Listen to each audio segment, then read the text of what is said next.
Wrestling Geeks Alliance. Geek Vibes Nation.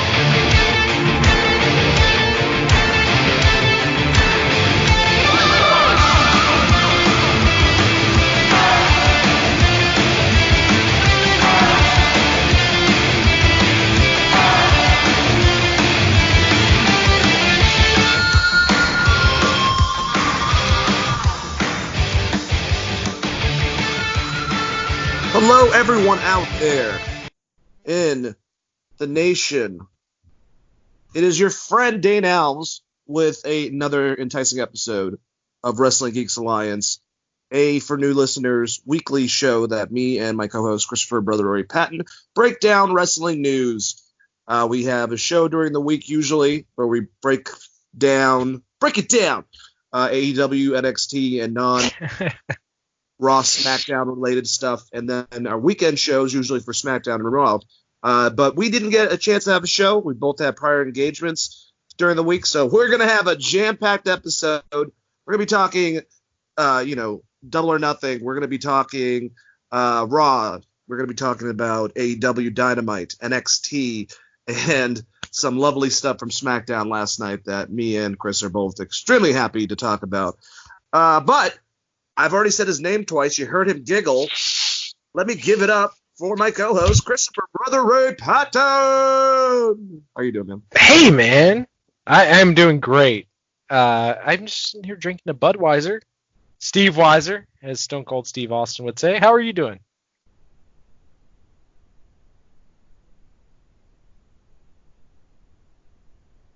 Doing so great, you're on mute. It's awesome. We started this out right. So there is a button that mutes. So if we have new listeners, I promise this doesn't always happen. Just, I don't know, every two shows, usually have an issue like this. But anyways, I'm doing great. To be honest with you, dude, and to start off kind of just on an honest level, it's been pretty crazy, and I can't believe I have to keep on saying that about this year since the beginning of 2020 with different things. But, I'm not going to sugarcoat or pretend that what happened with George Floyd didn't happen. There was a young man whose life was taken from him in a horrible, messed up situation in which a cop who got third-degree murder charges, which means that he didn't mean to do this. I don't know how you don't mean to put your knee on someone's neck and they're telling you they can't breathe and just keep it on there until they're dead. But, I'm sorry to start off deep. I'm not going to go into too big into this because I think that part of what we do, like wrestling's supposed to, unlike they did last night, it's supposed to be escapism. But I mean, this is first my show and Chris's show. And two, this is just something bigger than that. There's been 3 very innocent people, all African American, that have been taken from us. 2 with police involved, 1 with a past police officer involved. And I want to make a stance first and say, I know there are, and I'm friends with, a lot of good police officers out there. We do, I think, need to stop allowing the ignorant small minority to speak for the rest of the majority when it comes to anything, including the police. We need people to speak up, and people like this should not be getting into the force. And I just want to say that I'm with the family of George Floyd. My white ass might be, like I just said, white, but it doesn't matter. I'm here for humanity, and that was inhumane. And I have much love to everyone. So basically, just based on that, I'm going to give him 10 seconds, and then I'm going to actually, I should let you talk first, Chris, before we go into that, for the 10-second salute. Yeah, I would just say care for the people that you're around. Try to be a good person. This was a situation where being a good person was obviously ignored to some extent. Which upsets me because I preach on this show, try to be a good person. Be a heel in wrestling. Don't be a heel in real life. And it's so sad to even talk about, honestly. And the fact that we've had this conversation, what, 3 times in the past month of similar scenarios. It's just heartbreaking. I just wish more for humanity and just people being nicer. I mean, if you have a guy handcuffed, at some point you don't need the force anymore, especially if there's 4 other cops around him. And what it really resolves around is a systematic problem. And the only way to solve that is to go vote. Honestly, I don't know how else you solve this. I don't have an answer for you, but we'll try to wrap it up with Killer Mike towards the end, because I think that he made a really good statement for Atlanta, Georgia, and Georgia in general, and in the entire United States, to be honest. But we're in a kind of a shitty state, and I think there's a lot of people that are a little bit off kilter about pandemic and everything that's going on, and that's what they're probably going to do with this cop's trial, is to be like, this is what was happening, and that it becomes a whole nother thing that we could talk about at a later date. But to some extent, just try to be a nice person. If you see something like this going on, call the authorities, even though the authorities are there. I know, as dumb as that sounds, try to record it, try to put it out there, try to get it out there online.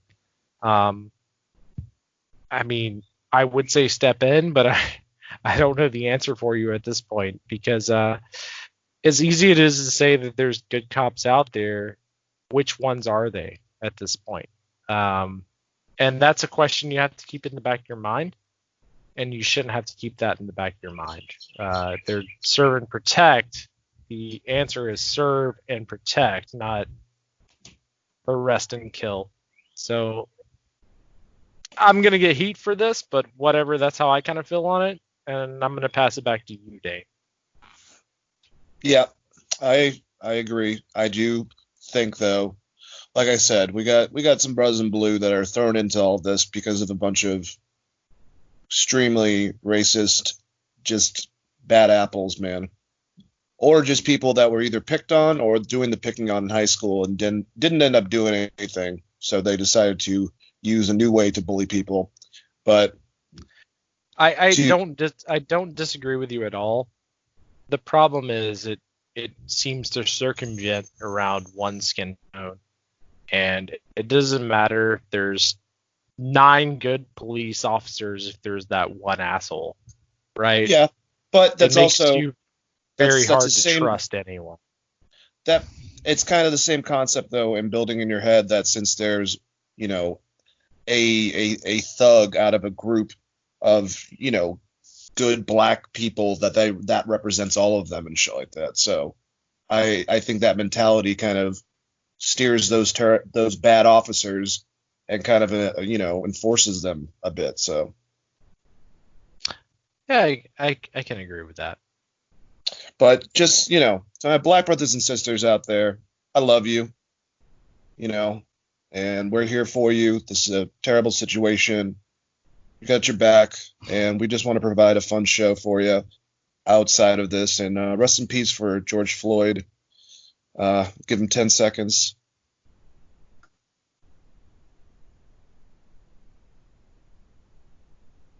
All right.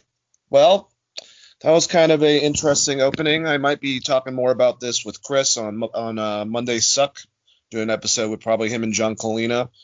And we'll get more into this because that's what that show is for. But, just it's kind of hard not to say something, Chris, I mean, yeah. Our city was burning last night. Yeah, that's what I was going to say, is when you see your city on fire, the home of, the A-Town bounce, cop cars on fire, it's weird. It was definitely weird, and really struck home for me in a way. I mean, I already felt the situation, but seeing everyone gather together and protest in the way that they protested, whether you call it rebel or not, I mean, I call it punk rock, but there isn't, like, how many people do you watch die before this happens?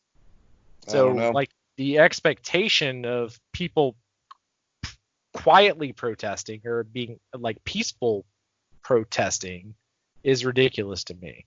So you're gonna get this backlash. I mean, this has been building for years, especially now that social media is so popular. There's so many videos, there's so much evidence of this bullshit going on that it's an easy thread to go on to. But yes, we in the city of Atlanta, we did have riots, and we had, I would say, the police chief did her best to show up and talk about it and try to get people home and do a bunch of stuff. And one thing they do in Atlanta is shut down the connector, which happened.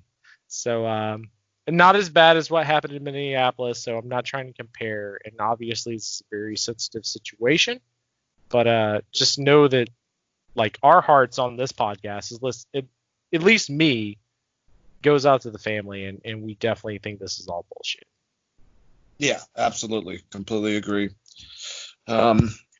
It's unfortunate we got to talk about this type of stuff again. It's just kind of mind blowing. And I'm sorry, we're gonna provide you with a good show, and once we get into everything, we'll go into detail. But I would be lying if I was acting like this wasn't something, on my mind. And hopefully you guys enjoyed, I guess, a preview of Mondays Suck. And just, I know it's kind of heavy topic, and we're going to go into wrestling right now, but this is how I feel, and this is how Chris feels, and we wanted to make a statement about it. If you're still with us, which I know that you are, because I think that everyone can listen and, just get different types of points of view and whatnot and talk about this stuff. And if you're not, then I don't really care if you were trying to be a fan or whatever. I mean, there's an ignorant level of people that just scoffed and rolled their eyes. Peace out. We'll be talking about wrestling without you listening. Sorry. I guess after that, we should get into this, huh, Chris? Yes, sir. I mean, hey, it wouldn't be our podcast for the last month if we didn't have to talk about some heavy shit right off the bat.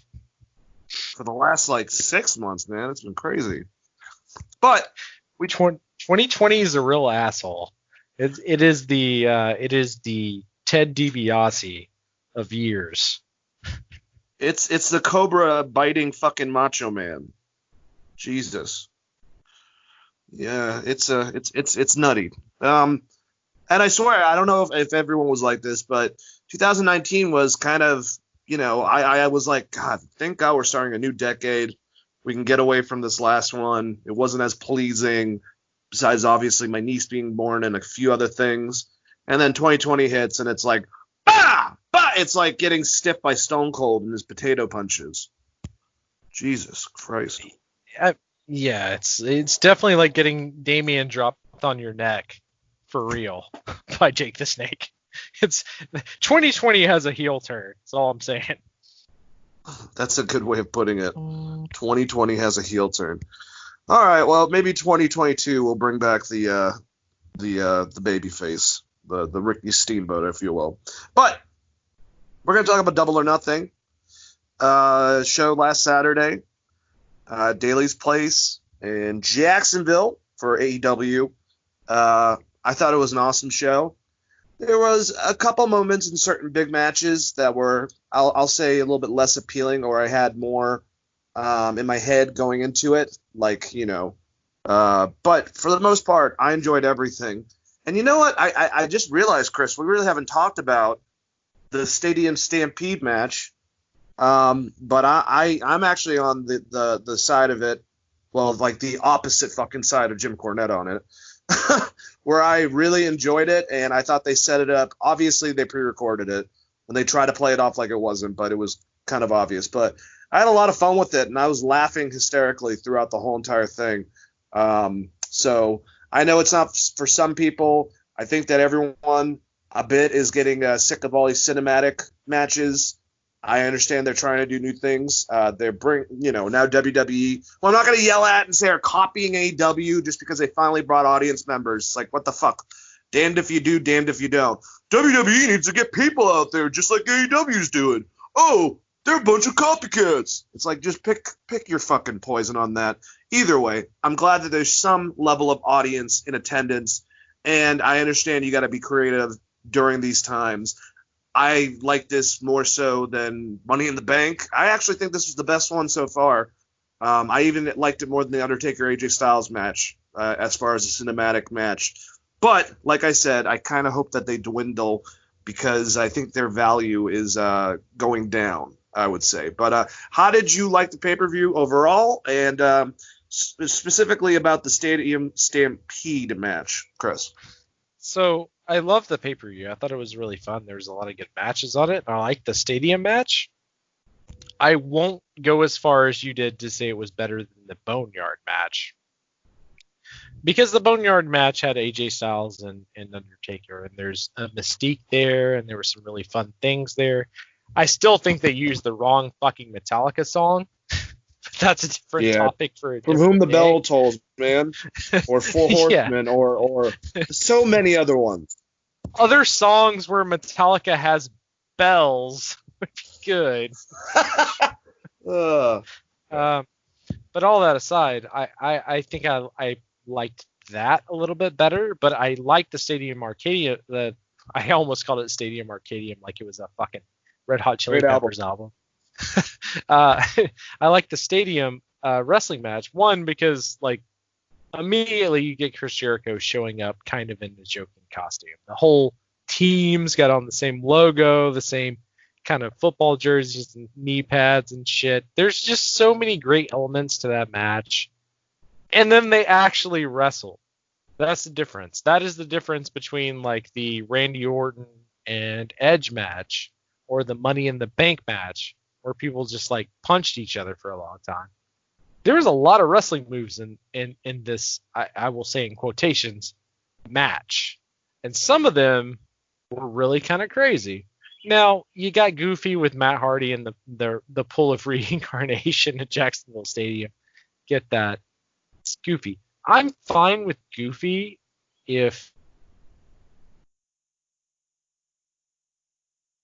Yeah, but in any case, I think the primary difference in what AEW does and what WWE does, if you're looking at these backstage matches, is they're using Chris Jericho and they're able to utilize him in a way that makes the crowd engaged, whereas with WWE, it's not the same thing. They don't have that primary pawn, so to speak, like in a chess game.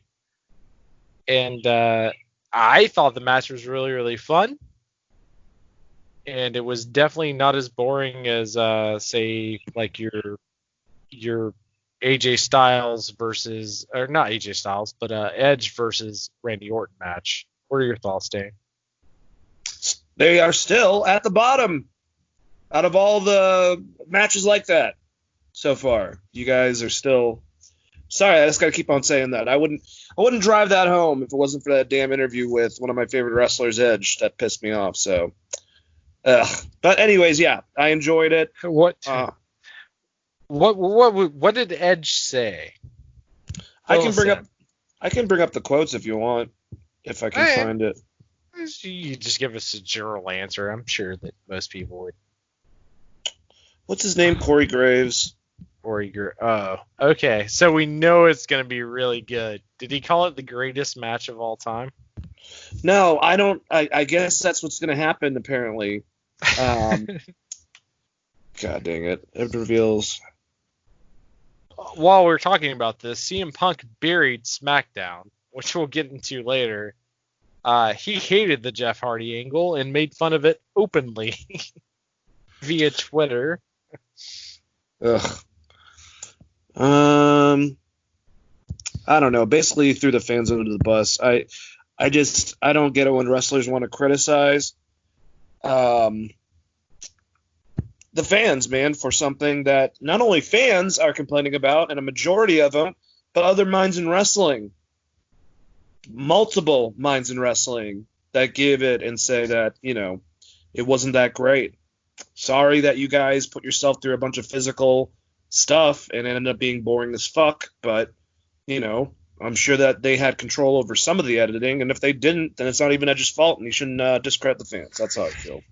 I would say you shouldn't discredit the fans if PW Torch and Wrestling Observer both bury your match and say it was bad. You got two opposite opinions from two different people. Wade Keller is more of a WWE guy, and the opposite is, they're more of the AEW guys. They both said that match sucked, so the match just sucked. It was just bad. Sorry. This match was a little different for me because I feel like they wrestled. There was some wrestling in this match, Dave. Yeah, no kidding. Okay. If I really wanted to, all right, listen to me. All the feedback I've gotten personally to myself or to my social media feeds has been positive. Whatever. I'm not going to get into it. Just some wrestlers need to stop bitching about the fans and realize that we know that WWE's actually the thing holding you guys back, and it's not our fault for displaying opinions. Because like you said, PW Torch, Wrestling Observer, Jim Cornette, multiple different people said it wasn't that great. So sorry about that, guys.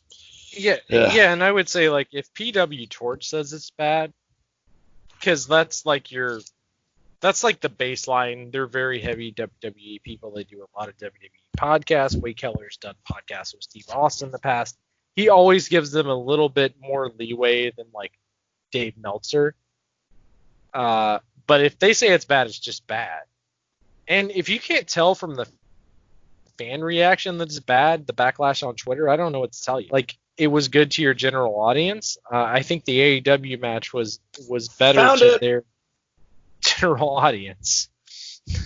So Edge's comment back on after the bell a couple months ago, well, right after WrestleMania, so in April, he talked at length about other stuff, and then when Corey asked him about the criticism of the match, the statement from Edge was, I mean, everyone's entitled to their opinion. It's wrestling, it's art, it's subjective, and whatever blows your hair back, but Randy and I have broad shoulders, and we can weather the weight of a minuscule militia of malcontents who will just want to complain about everything. They complain about the length of a wrestling match during a pandemic. Like, really? Come on. But they're also the same people that are going to complain about Bill Goldberg and Brock Lesnar going for 4 minutes. I just think there's a segment of people that enjoy not enjoying things and dwell on negatives. And as much as I agree with him, you just took a bunch of fans that are not like that, like me and you, and also minds within wrestling, ex-wrestlers, and combined them in that group of dickbags. And I have a problem with that. So here's the example. No one had a problem with Okada versus Omega for 60 fucking minutes. 60 minutes, Dane. Omega versus Okada. Stone Cold said it was the best match he's ever seen. You don't get off with just being like, it's too long, so the fans didn't like it. It's bullshit. Who complained about the Goldberg-Brock Lesnar match? Most people say that was actually a really good match. At WrestleMania. Specifically. I fucking praise that match all the time on this show, because if anyone's going to drag a match out of fucking Goldberg, it's going to be Brock Lesnar, because he is the guy to be able to suplex him. They did the spot on the side. They basically did two spears. They went outside. Brock dodged a spear, and Goldberg went through the railing, and then he just got like suplexed a couple times and then F5'd. It was fine. It was a good ass big man wrestling match. I don't think anyone has a problem with that. You know, sad thing is, if this came from Randy Orton, I'd roll my eyes and expect it. I think it just hurt because it came from Edge. But maybe he has a position to be able to make a band called Minuscule Militia of Malcontents. I think that would be a really good fucking rock band. Who the fuck even says that? Seth Rollins playing fucking bass in this band? Jesus. Whining about the fucking fans. It's not the fans' fault that the match or the angle sucked. The angle was really good in the Edge Orton match. It was amazing. The fans didn't like it. It doesn't, I mean, like, get over it. Edge, you've had great matches. Just get over the one match that wasn't good. Sorry. Like, I love Edge. He's one of my favorite wrestlers. He's awesome. Love Edge. There's nothing about Edge I don't like, but that match was shit. I would say the same thing if Okada gave me that match. But you know what? It's never gonna fucking happen. Yep. Because Okada would not give me that match unless he got put in TNA. Oh wait, that happened. Oh God, let's not even go to that. But yeah, so in comparison, I'm glad I was able to find the exact quote since we've talked about this at length. But let's get into this pay-per-view. Do you have any final statements before we go to the first match? I thought the pay-per-view was very good. I thought there was one standout match, which is going to surprise people once we get towards it, which was the female wrestling match. I thought that was one of the best matches on the card, if not the absolute best. That one and the MJF Jungle Boy match were my two favorites. I'll just give that away right here. All right, so we started off with the pre-show match. Best friends Chuck Taylor and Trent Beretta went against Isaiah Cassidy and Mark Quinn from Private Party.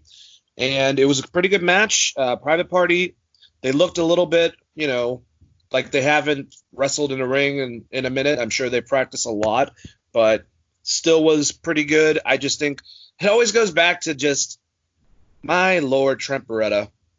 God, dude, that guy's going to be a future champion. But it was for the number one contenders, and the best friends won. So they will be going against who has the belts right now? Oh, Kenny Omega. Kenny Omega and Adam Page. It's very easy to forget because their persona just over precedes the belts at this point, especially with Adam Page. It's like the belts is an afterthought with those characters, which is what you want, honestly. It's two guys that are known for singles, just all of a sudden in the tag team, but weird. All right, but yeah, it was a pretty good match to start off things. All right, so then we have one of my favorite matches, and yes, it had some hijinks in it, and I enjoyed it. I like this presentation of how they're going to do something that's different than the Money in the Bank using a ladder, but the casino ladder match was going to have people come out in different intervals. And unlike, say, what the hell is it called? War Games, where everyone has to be in the ring, anyone could win it beforehand, which I thought was a little bit weird of a concept, honestly. And I kind of would have put a little more time between people, but they had that Royal Rumble element. We knew who was coming out. We knew that, unfortunately, because of Phoenix's injury, he was out of the match, and Joey Janela was put in, which was a great addition. I enjoyed him within this match, and we found out that I was right about two different things, Chris. I'm just going to put it out there. I predicted, or at least passed to you, the thought of Taz possibly managing Brian Cage, and on last week's episode, I was the one who said that I think it's going to be Brian Cage, and if he does, then he's going to end up winning it, and I think I gave it to Darby if he wasn't involved. So I did it. I have my own Hardys coming back like you do.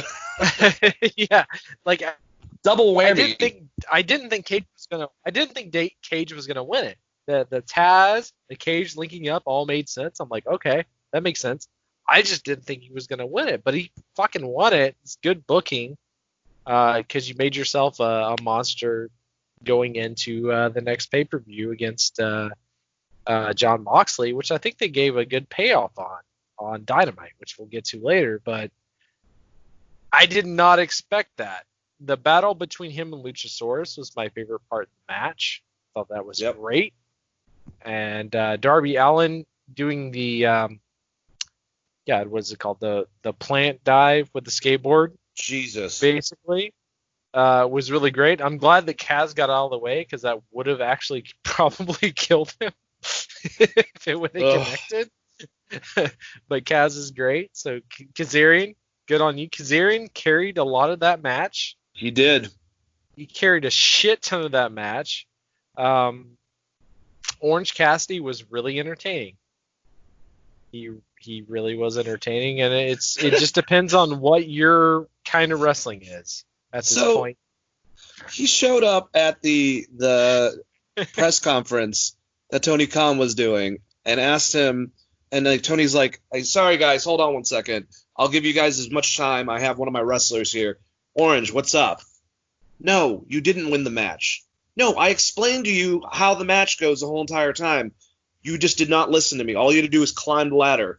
And he's like, no, I just told you, you did not win the match. And you hear him go, all right, whatever. And walk off.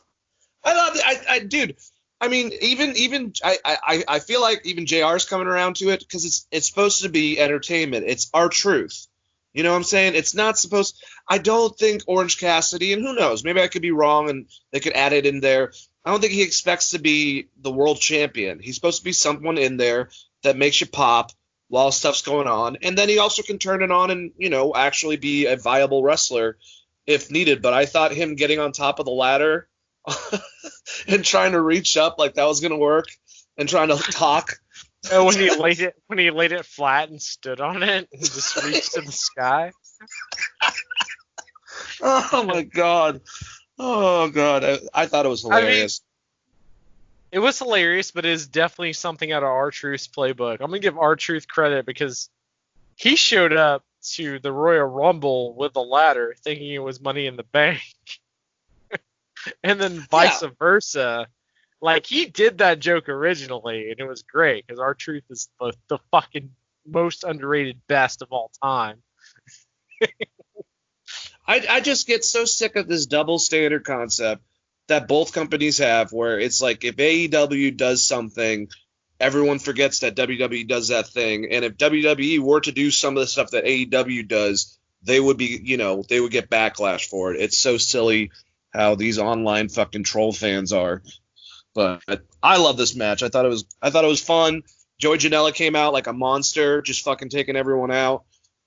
Crazy as hell. Definitely getting his shit in and taking advantage of a shitty situation. I hope Phoenix is not hurt that much. Like you said, Frankie held it down.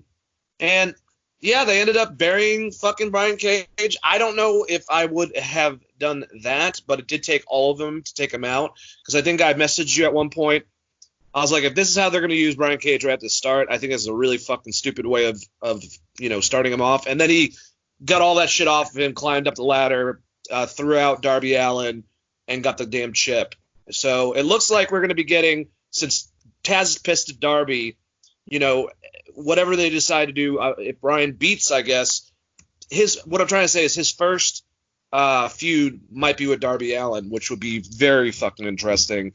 I'm just glad Brian Cage is there, and I can't wait to have the Battle of the Terminators between him and Kenny Omega. That needs to happen. That and him versus Luchasaurus needs to happen. Yeah. Him versus Wardlow too, man.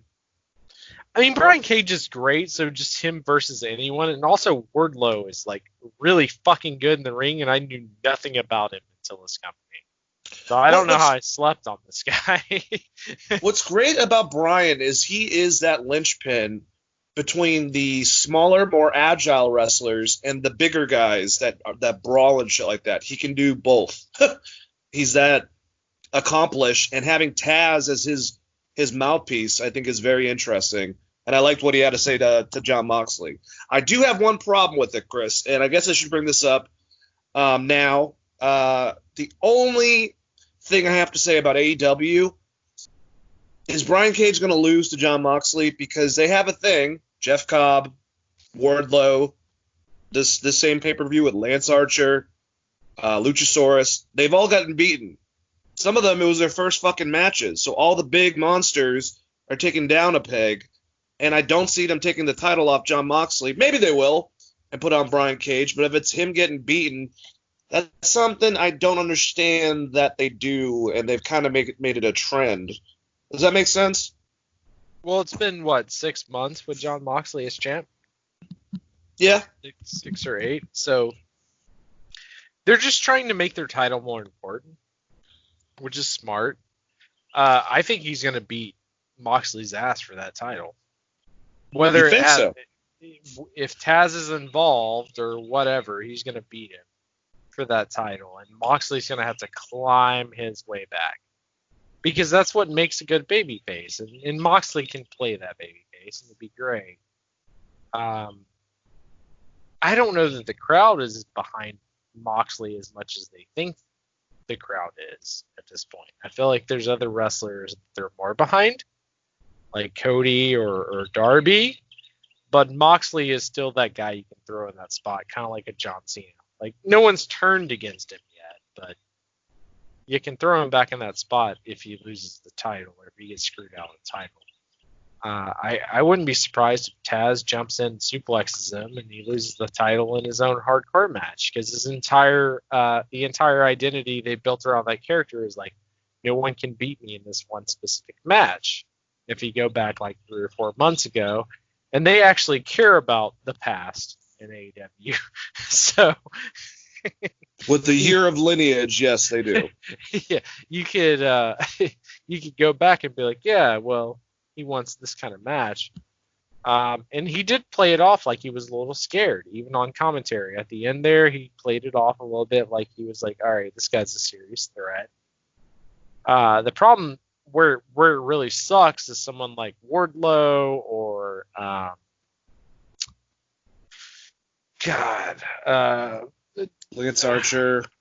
Lance Archer, Brody Lee, where you're guys that are actually bigger than Brian Cage. But that's kind of what I was going for. You know, Brian Cage being another big guy, even though obviously he's not as big as them. Do you think it was bad?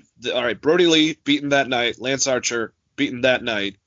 You know, Jeff Cobb beaten the first match that he had. Luchasaurus beaten on television. You know, it seems like like I said beforehand, all their big men, they're kind of taking down a peg.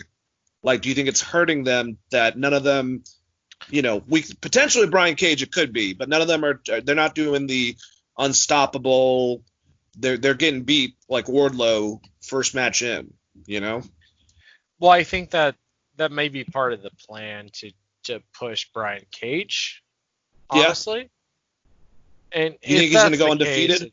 Yeah, I think he might just have a little bit of a streak, destroying people and talking shit to Moxley but not attacking him. Because that's how they built the last few, to some extent. I mean, they did attack Moxley, but he ended up getting the better and breaking that dude's arm. There was no follow-up. So I would say it's very possible that Brian Cage goes undefeated to that title match and beats Moxley for the title. Clean. I'm down. I like Cage. I was excited when I saw him. I was excited when, you know, FTR came on Dynamite. They're really building a powerful roster, and eventually when things go back to normal, they're going to have a second show plus their YouTube show to display all these guys.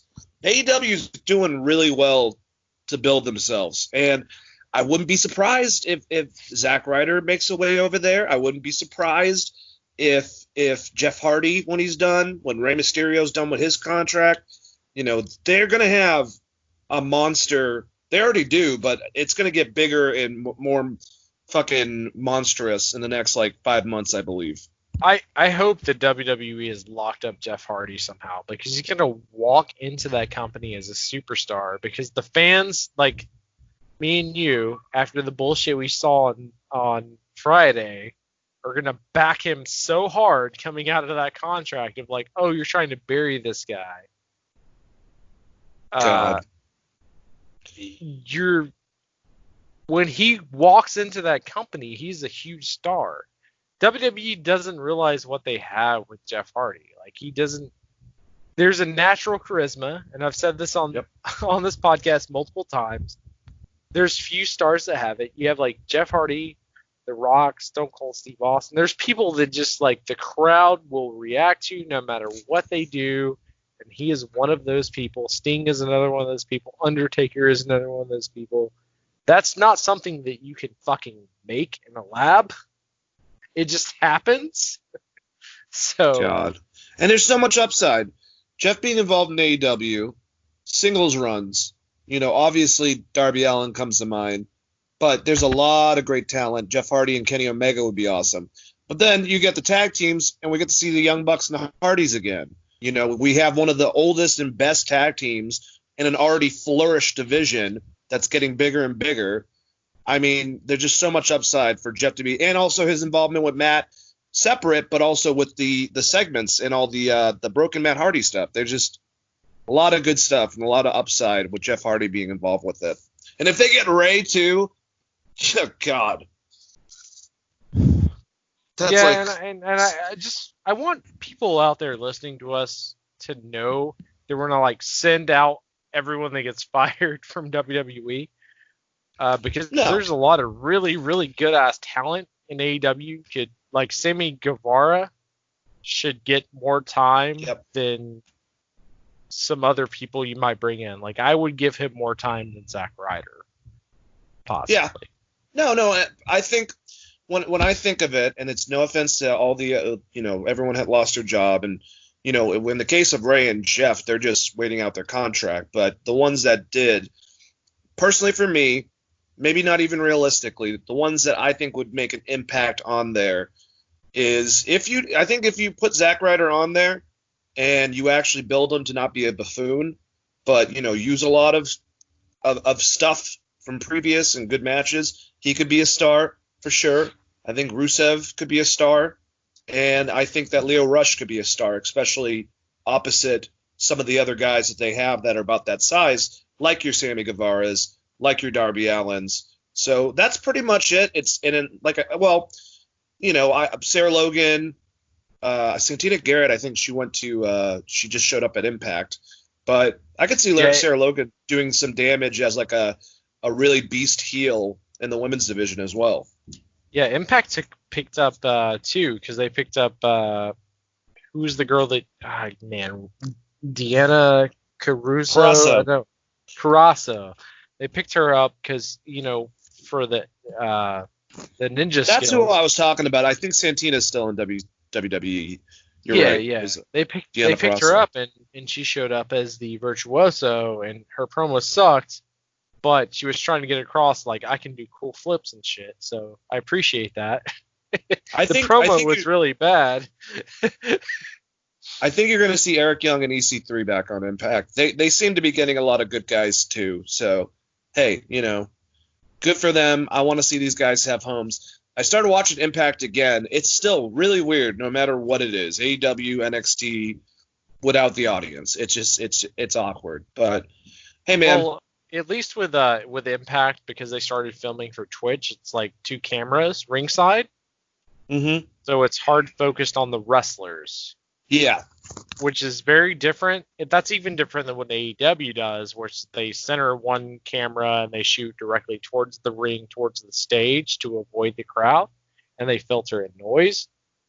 And me and you both said this about WWE, was like, how would you do this? And I was like, well, you just have fucking wrestlers like make the noise and just separate them. Yep. Whether it's like B side or A side or heel or face or whatever you want to do. It took them this long to do that, by the way. They did that this week. Yep. But yeah, she's going to be a phenomenal athlete. I don't know if she has the promo chops after listening to that Virtuoso promo. It's pretty bad. Well, that's the thing about baby faces. Some of them don't need to be the best on the mic. Just be a pretty good baby face and be good in the ring. But who's she going against? She's going against Tessa, though?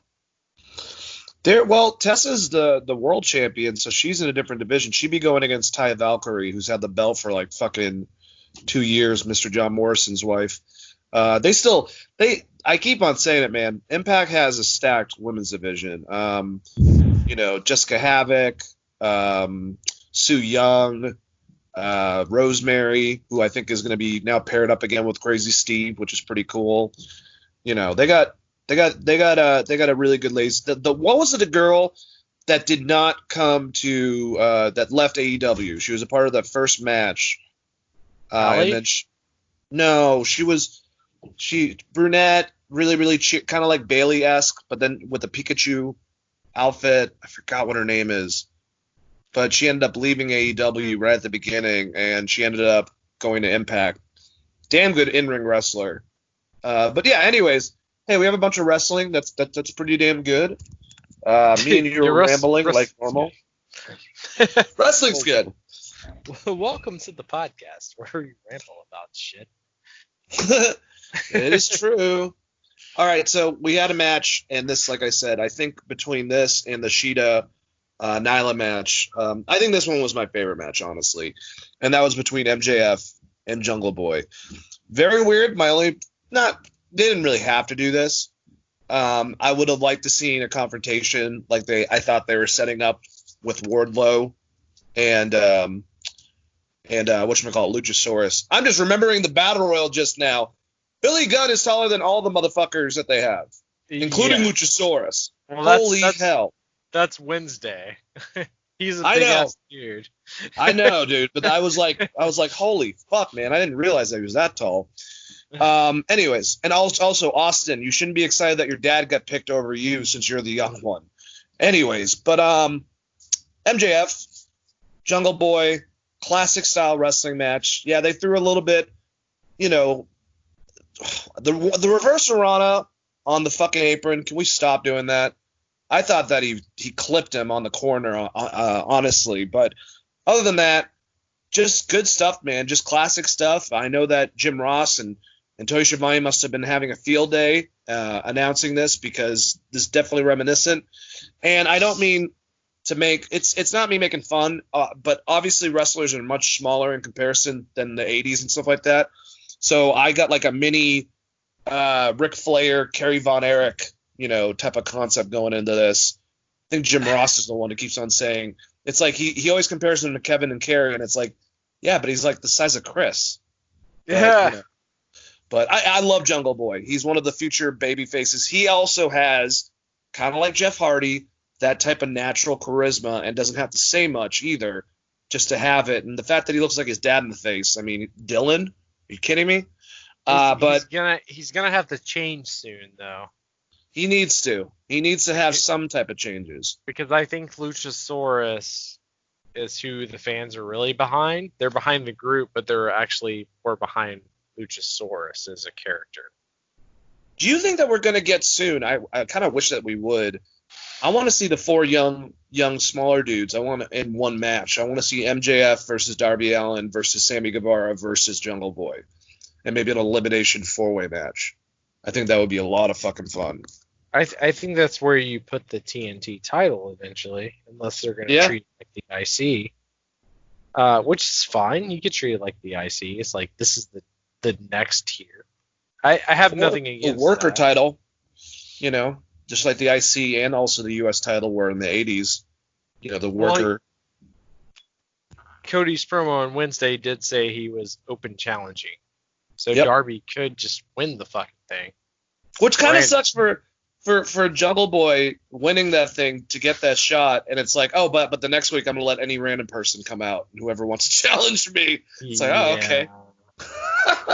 That sucks. Yeah, I forgot about that. But yes, that sucks. But either way, I thought this match was awesome. I fucking love MJF. I think he is a great heel. And he, if anything, I think he helped Jungle Boy in this match and brought up his stock a bit. But, we had MJF win. He beat Jungle Boy. It was a 17-minute match. How'd you like this match, Chris? I thought it was phenomenal, and MJF hit every heel spot you could hit. He bit a man during a submission hold.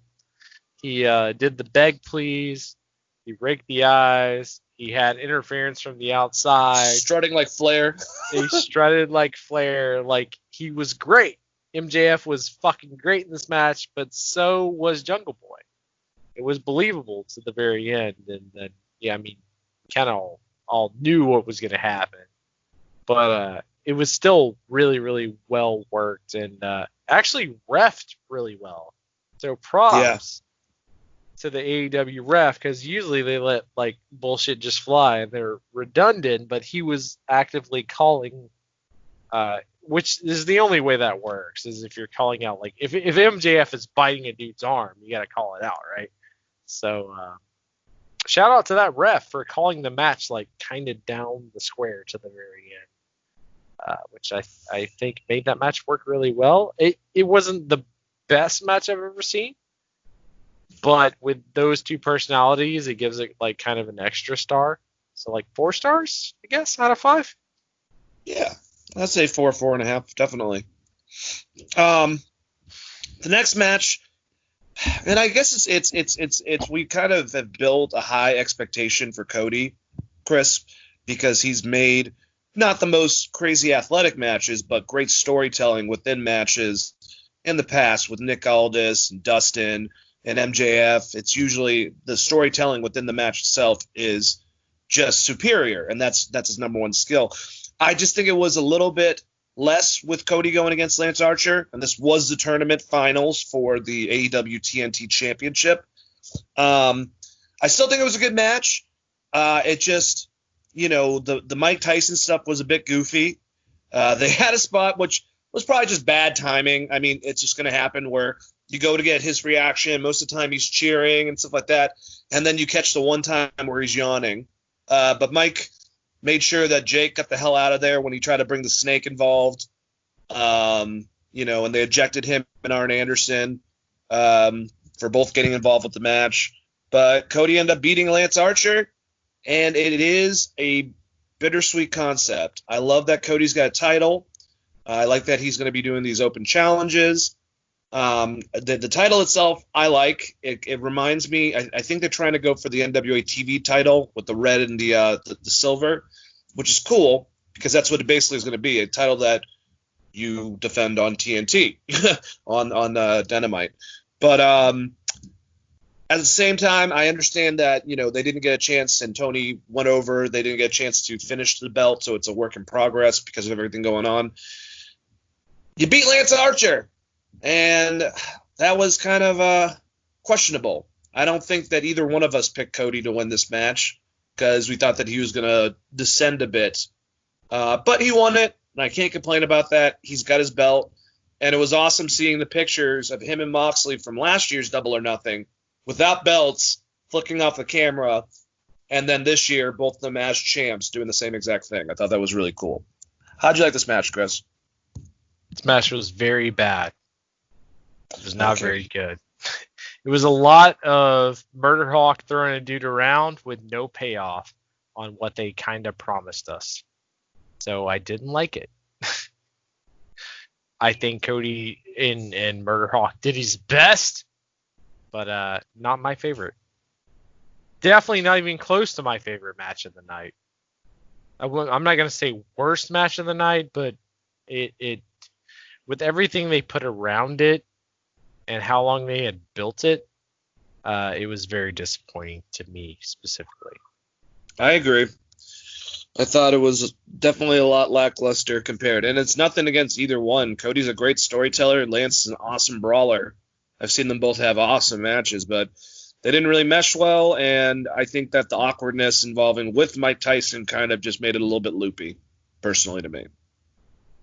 Yeah, and it doesn't have anything about like their in-ring ability. It's just the match itself. When you start introducing all that outside stuff, you want the payoff. And the payoff never came. And Cody just sold forever, basically. Which is fine through most Cody matches. But for this one, and there was zero payoff on what they were trying to promise us, which was a Jake and Arn payoff, where either Jake or Arn gets the upper hand, and then Tyson gets involved. They didn't give us that, so bad from that standpoint. I agree. Next match, Chris Statlander going against Penelope Ford, who was in for Miss Britt Baker because of her injury, and we'll get to her promo later on Dynamite. Thought it was awesome. Penelope Ford, big ups to you because you took advantage of a situation, and both her and I think Chris Statlander had a pretty damn good match. Just a standard good singles wrestling match, and Chris ended up winning. I kind of saw that coming, but it was still, I mean, you know, in these type of situations, people are getting injured. It's unfortunate. I think it's a side effect, honestly, without having the crowd and the natural adrenaline and the push, and also clumsiness from everyone, you know, on certain occasions, definitely with the Rey Fenix fucking situation. But a lot of times another wrestler has to step up. And I think a lot of the guys that are doing this, even the ones that are just enhancement talent, they're taking advantage of what they got. And that's a good thing. And Penelope Ford is a future champion. She's a star. She's got it a hell of a lot more than I think that her future husband Kip Sabian does. No offense to him, I'm just being honest. She's just a total package. Great wrestler. She's absolutely beautiful. She is as what I've heard from her on the mic, she's good. But charisma. Good match with her and Chris Statlander. I'm glad that Statlander did not boop at all, at least from what I remember. Chris, how'd you like this? I mean, she booped a whole lot to the ring. She was booping everybody inside. Okay, I don't care her doing the audience. Don't have that as a spot in the match. You know what I'm saying? I gotcha. Yeah. But she was definitely booping. There was booping involved. Yeah. I'm glad she's bringing more intensity, it seems, because that was one thing. You're going to have comparisons to the Warrior, and I feel like she is getting a little more aggressive and not being so passive in matches. Well, I think this is one meeting you talked about while it was going on, where I said it seems like there was a preset match and they had to change everything they were going to do. And there was a couple spots where I thought Penelope Ford was just going to get murdered by Statlander. So there were some sketchy spots in this match, especially towards the last 2 minutes of it. But it was a good match. It was just I was very scared. There's I'm trying to. There's a reversal into Statlander's finish, if I remember correctly, and it looks sketchy as fuck. But overall, Statlander, like I said, they probably put this shit together last minute because they didn't know where Britt was and what they were gonna do as an opponent. I will say Penelope Ford is over as shit.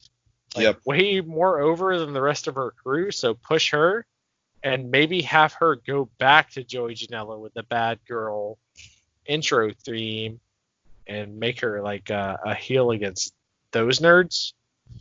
I don't know how else to put it, but she is just way above the rest of her crew as far as fan participation. I think a lot of that has to do with her. When she had that match with Kenny Omega at the Wrestle Cruise, right? Where she took his One Wing Angel? Yeah. V Trigger. She took a V Trigger and shit. So I think that she has kind of the respect of the fans, and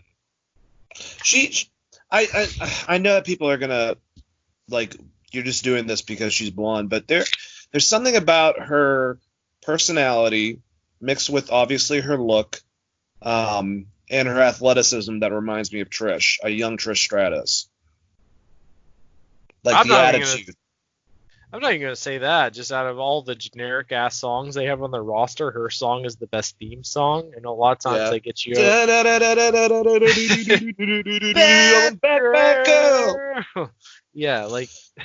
a lot of times that just pays off. I would say for the American female wrestlers they have, she's pretty fucking good.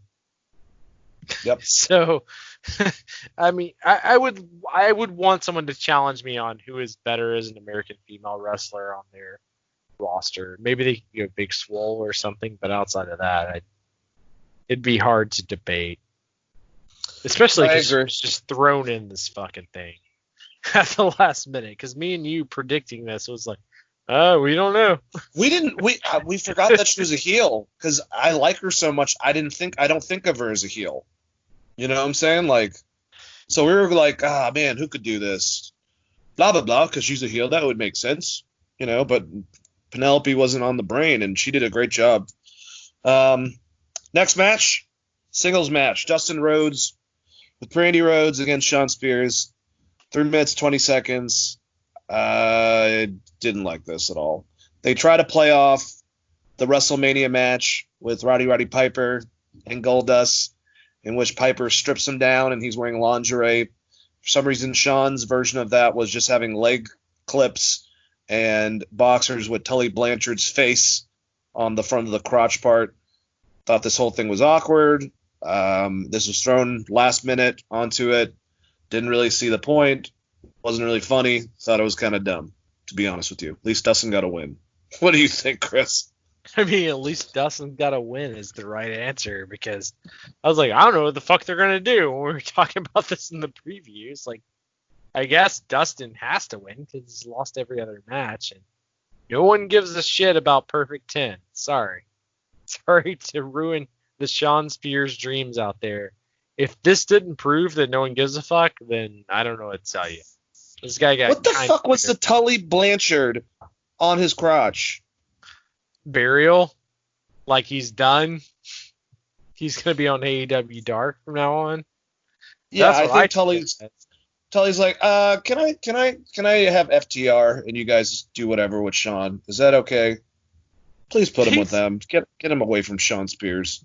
Tully's in the back and he's like, fucking Arn gets Cody Rhodes. This is bullshit. Oh God. He's like, fuck you, Arn. I mean, I know I'm a Christian now, as Manny Fernandez would say. He's a Christian now, so it's okay. But fuck you, Arn. Him and Shawn Michaels, Christians. All right, well, anyways, let's get to the next match, and one of my favorite matches. I think you were referring to this as your favorite match. Well, I want to say it like, is it Dasha who does the announcing? Yes. Signed from WWE, Dasha. Thumbs up. Hikaru Shida! Yeah. She defeated Nyla Rose, man, and this was a no DQ match, no count-out match for the AEW Women's World Champion, and it was an awesome match. 60 minutes. The ladies beat the living hell out of each other. Shida made it very reasonable of how she was able to knock, the beast down. And I thought Nyla was great in this. I thought this was probably Nyla Rose's best match. It's definitely one of Shida's best match. It is weird taking the belt off Nyla. She has had it for a while, but now we get to see some heels, trying to go for Shida. And I loved her promo. I think that, she's I don't know. I think that she has a lot of upside to her. Let me just end it at that. She's a great babyface, and she's awesome in the ring. Chris, what'd you think? Shida was great in the ring. I thought this was probably my favorite match of the night, which is going to get some heat, but I thought it was the best wrestled match of the entire night. It told a story, and she went full Kenny Omega. Shida, specifically. She just hit all of Kenny's spots towards the end. Well, with the high knees and shit. Excalibur said at the beginning of the match, I think on commentary, that that she reminds him of of Kenny Omega. So it was like that was definitely in my head towards the end. I'm like, wow, those are all V triggers. Okay. Cool. Yeah, so it does seem kind of like they're booking her like Kenny Omega, which I'm fine with. Whatever. Yeah. But it was more believable than Rio, but she's not as over as Rio, if that makes sense. Yeah, I can agree with that. She's more believable, but I don't think she's like Rio. Kind of has that Rey Mysterio power to her because of her size, I think. Or just her look in general, like or her attitude. There's something about her face. The desperation in every move that Rio does, it really sells. Whereas Shida, Shida was getting aggressive though when she fucking hit her in the head and she just dropped from that Singapore cane, and then it was like 3 V triggers, and then doing Adam Cole's around the back version of the Shining Wizard, like to win it. That was pretty brutal, man. But I want to say, and I think that you can agree with me, I got to give a lot of kudos to Nyla Rose, man, and obviously partially, her having to deal with scrutiny and hearing the interview with her on Chris Jericho's podcast. Really liked her, really behind her. I think she's gotten better in the ring. I think she's gotten better on the mic, and I think I think I lost you. Agreed? Dan, I lost you for a second. You thought she got better in the ring. You thought she got better. That's where you cut out. I think. Can you hear me now? Yes. Oh, okay. Sorry about that, guys. I think that she got better on the mic. She got better in the ring, and she proved herself to be a good heel champion. I agree 100%. And she's a pretty good wrestler, especially against these smaller Japanese female wrestlers from Stardom that know what the fuck they're doing. Um, she worked a really good match. Like I said, that was my favorite match of the night. I thought it was very, very good. I like Nyla Rose. The promo stuff has gotten better. What is it? What is she saying? God, I don't want to say this wrong, but she's basically calling everyone basic bitches all the time, which is kind of great. Okay. Yeah, basic biatches. Yeah, but Nyla's been great on the mic, and I was surprised by the victory. I will say that. But I think they had something else set up with Britt Baker, and they just decided to flip it because of the injury. Yep, I agree.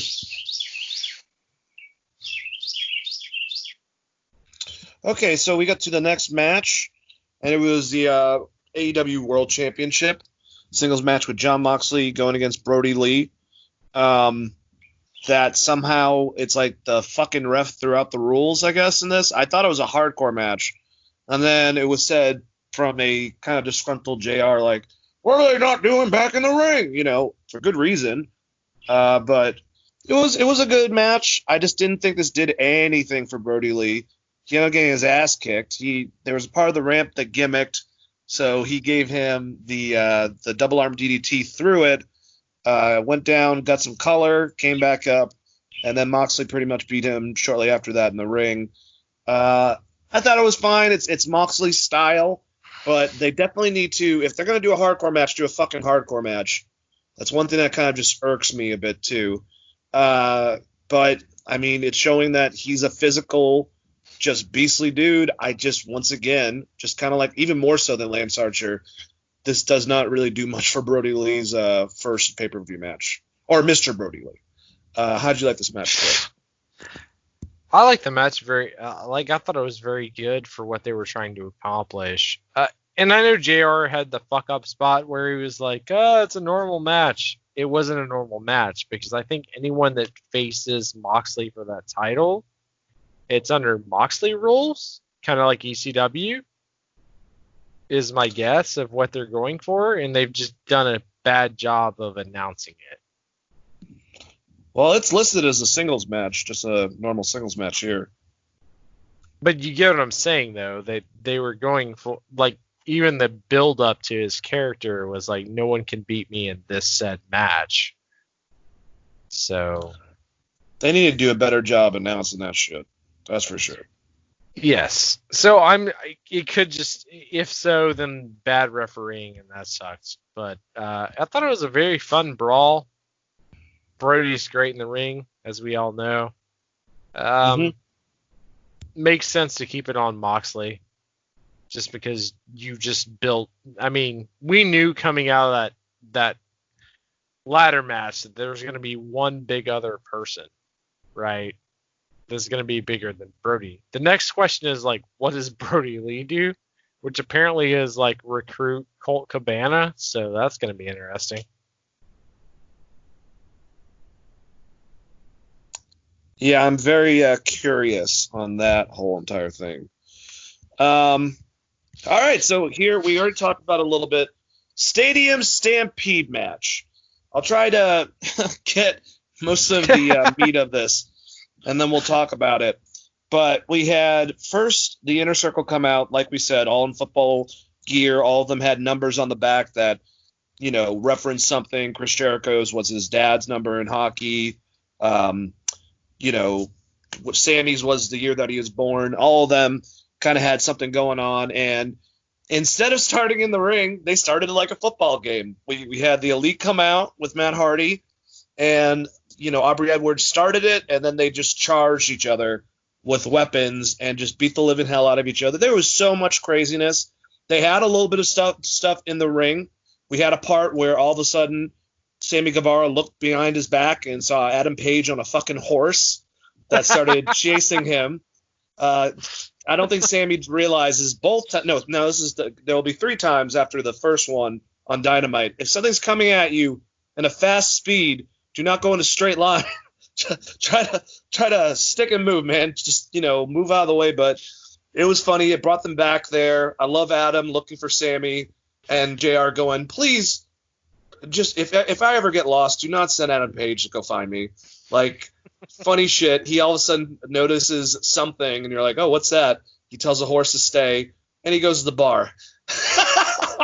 So that started a bar fight later on where Jack Hager and him, they had like a Western styled scene. Are we going to drink or are we going to fight? Fight broke out, and Kenny ended up helping, get the better of Hager, and then they took some shots of milk with whiskey. I'm liking this direction for Page. It doesn't seem like they're doing like he's a drunk so much more anymore.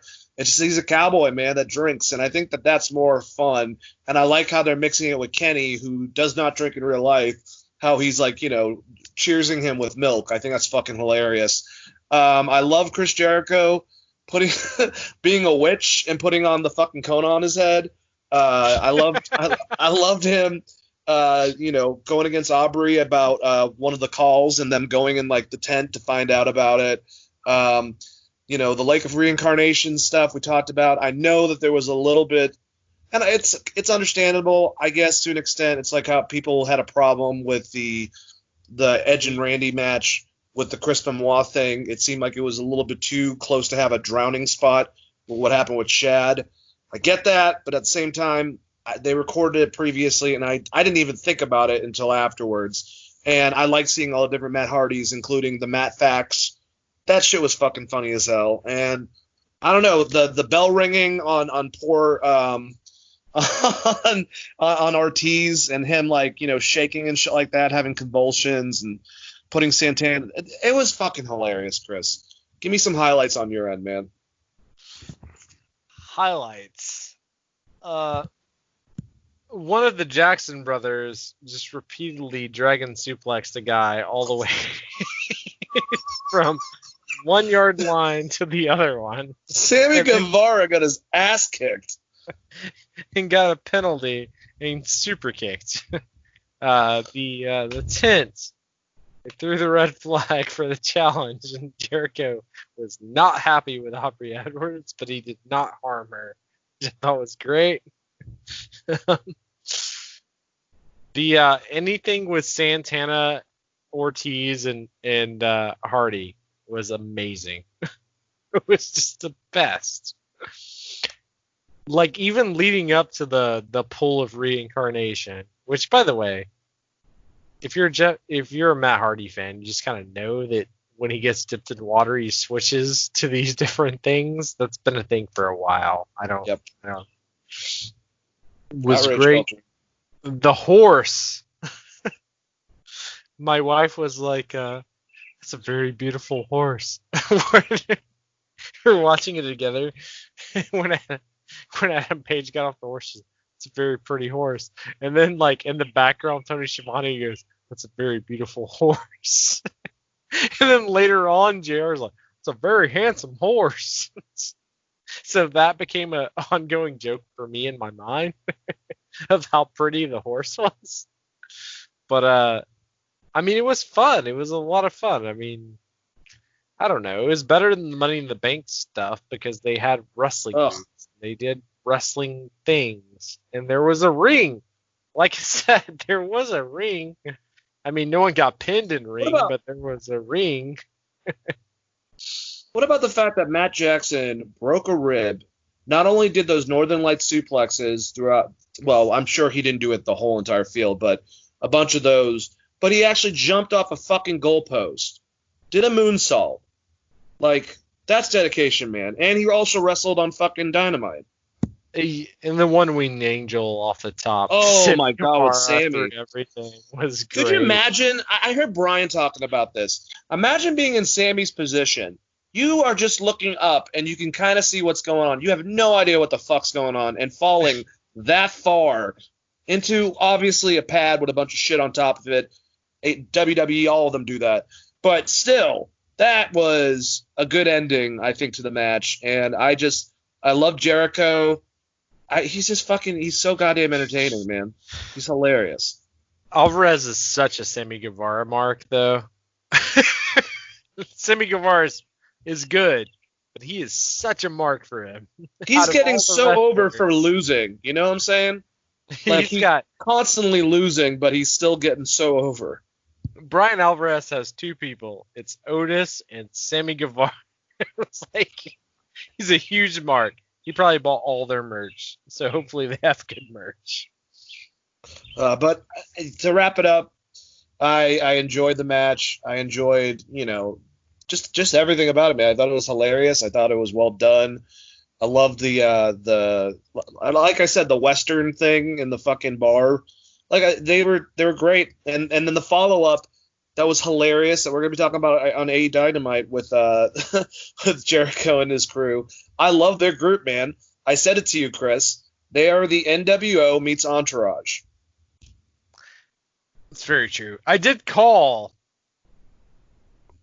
the drone version 1 as version 2.0 coming back. I did call that ahead of time, so that's like points for me, right? Yep, you can have that. How is he back and stronger than ever? So Sammy Guevara is the best, by the way, at selling anything. He's so great. No, it ended in a pinfall, and they had a wrestling match. Yeah, it was all over the place, but they did have a wrestling match. And the main thing is, like, Jericho, all of these characters made me care about them. Whereas, like, watching the Money in the Bank ladder match where they just threw punches for forever. It's like, what's AJ going to do when he sees the Undertaker? And then he saw the Undertaker. He's like, you're like, AJ's really good at wrestling. And the rest of it's like Doink the Clown and fucking JBL. Like, it's not comparable. We're going to get shit on because we're like, you're not really comparing them. And I was like, yeah, I kind of am. How can you not? How can you not? One did not have Doink the Clown, JBL, and Brother Love.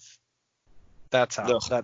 That's what makes one better than the other. I don't know. Matt Hardy was in one of these, and they had him in his company and could have done this if they really wanted to. Oh Lord. So before we go into Raw, I wanted to say, kind of go over two what looks like worked injuries and two actually shoot injuries, unfortunately, that happened this week. The two worked injuries, and I mean, it was kind of, at first I did not know, honestly, with Mark Quinn. Mark Quinn and Isaiah Cassidy both did a dive spot during their match in which they went over the top and did the flippy thingy, Topi Con Hilo, whatever the fuck it's called. But it looked like Mark Quinn landed wrong, and this ended up with Matt Hardy, after the match was done, helping him up and helping him to the back. And then we had the stare down with FTR and Young Bucks. That looks like that was just to set that up, basically. And, he's milking it like it wasn't a severe injury, but it's pretty much nothing to be worried about. Same thing with Timothy Thatcher and the teeth spot. WWE, I mean, maybe I'm wrong. They're saying that's true, but I'm pretty sure that was a bunch of bullshit. Just because if you got two of your fucking teeth knocked out, you're going to bleed a hell of a lot more. And that's he's Cesaro. Exactly. Remember that? And those teeth didn't even get knocked out. They got bashed up inside of his gums. But unlike them, unfortunately, both Jake Atlas suffered a rib injury. He should be good. But Shotzi Blackheart really did hurt her neck in that one spot where she did the dive and fell basically right the fuck on it, kind of bouncing off of Raquel Gonzalez and just landing on her neck. So I hope Shotzi's okay and gets better soon. Why is she doing dives with someone that can't catch her? She's so money. Shotzi's so good. How are you going to wrestle through a vault for so many years and almost kill yourself a bazillion times, and then the one time you get to WWE, the person's like, oh, sorry, I forgot to catch you. Like, the fuck? She kind of bounced off of her, man. She just... This goes back to the AOP stuff with Samoa Joe. It's like Samoa Joe wrestled in TNA doing the same dive a bazillion times with a bunch of random wrestlers. And AOP is trained by WWE. They can't catch him. And how big they are? And they're massive.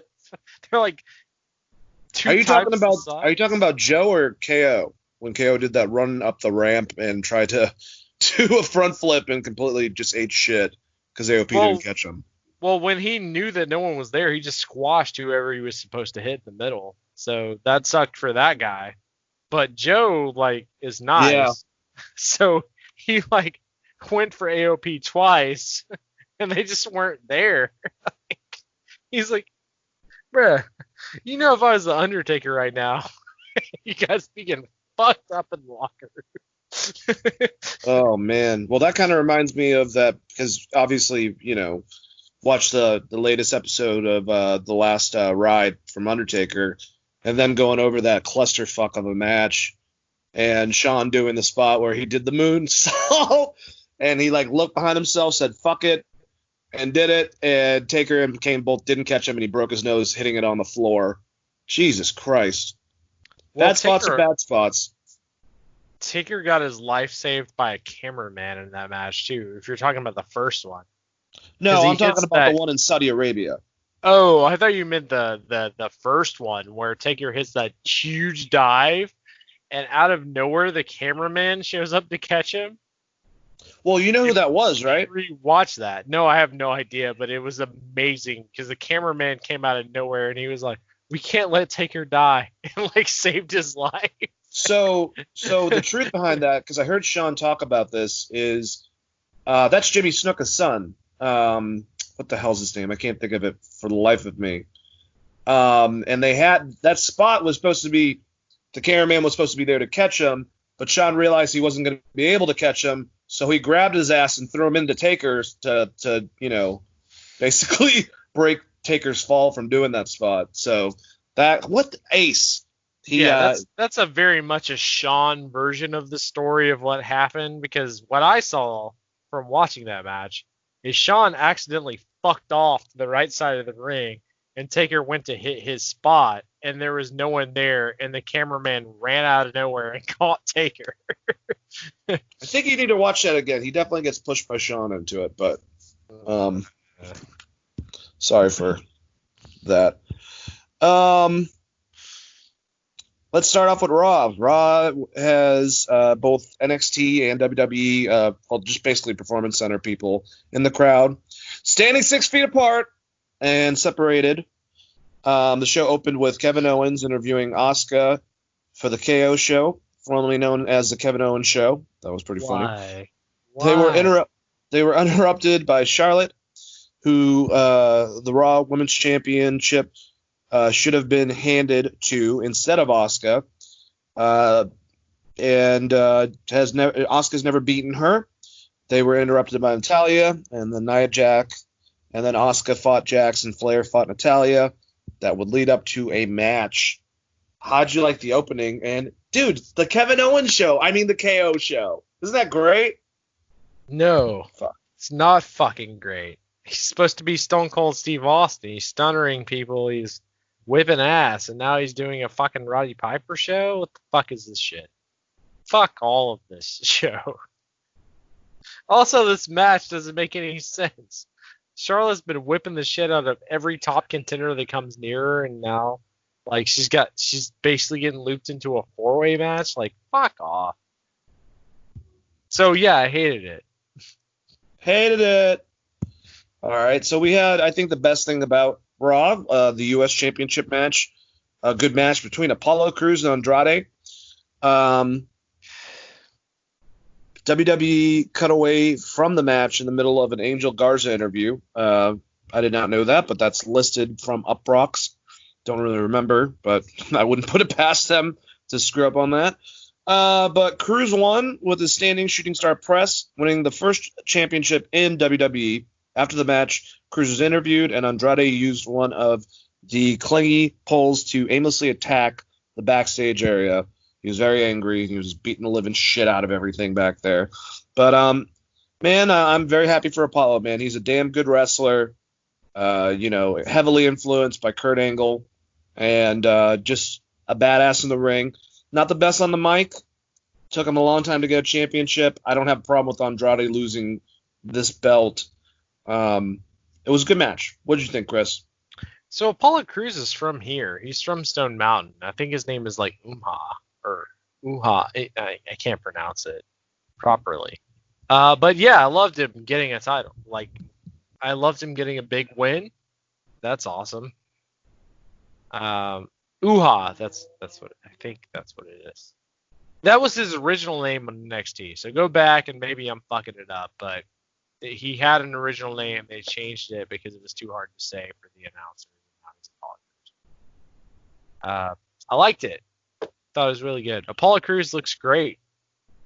That guy's a really fucking good wrestler. They should have left him on NXT longer and not put him in a bunch of bullshit matches with his manager being Titus O'Neil, and he jobbed a lot.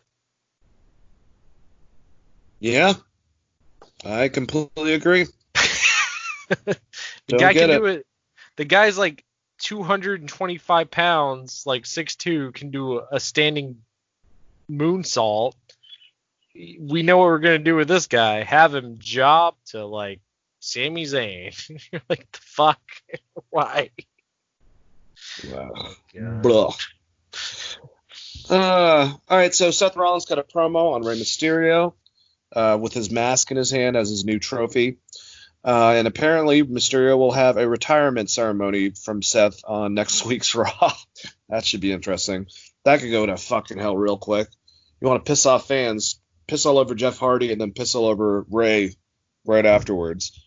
That'll help Seth get good heat. The Iconics apologized to each other. They were interrupted by Alexa Bliss, Nikki Cross, and Alexa both argued with the Iconics about friendship. Peyton and Billy attacked them and posed with the women's tag team title belts. I don't care. Yeah. The set stuff with Ray could go really cool in a cool direction, or like I said, it could be a fucking dumpster fire. I still don't give a shit about the Iconics getting the belts. I just don't really care for them. Man, I feel bad. Sean Spears and his lovely fiance Peyton don't really like you guys. You're annoying to me. What do you think, Chris?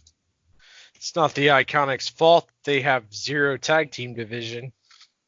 I'll give them that. Like, yeah. At least they're a fucking tag team. They are a tag team. They come off as a tag team. They do tag team moves. They yell a bunch of annoying shit we all hate. They're a tag team. It doesn't mean they're good. You know? But they're at least a tag team. The reasoning. They yell a bunch of shit that we don't like, but they're a tag team. Yeah, I get it. I get it. I mean, like, it's hard to hate on them for being a fucking tag team in a tag division that has one team besides them. Like, congratulations. It's a fucking coin toss if you're gonna do roll-up pins. Like, gives a shit. I'm not trying to be mean, but the women's tag division, there's so much more you can do with it. And we've talked about this on end. There are so many good female wrestlers in the WWE.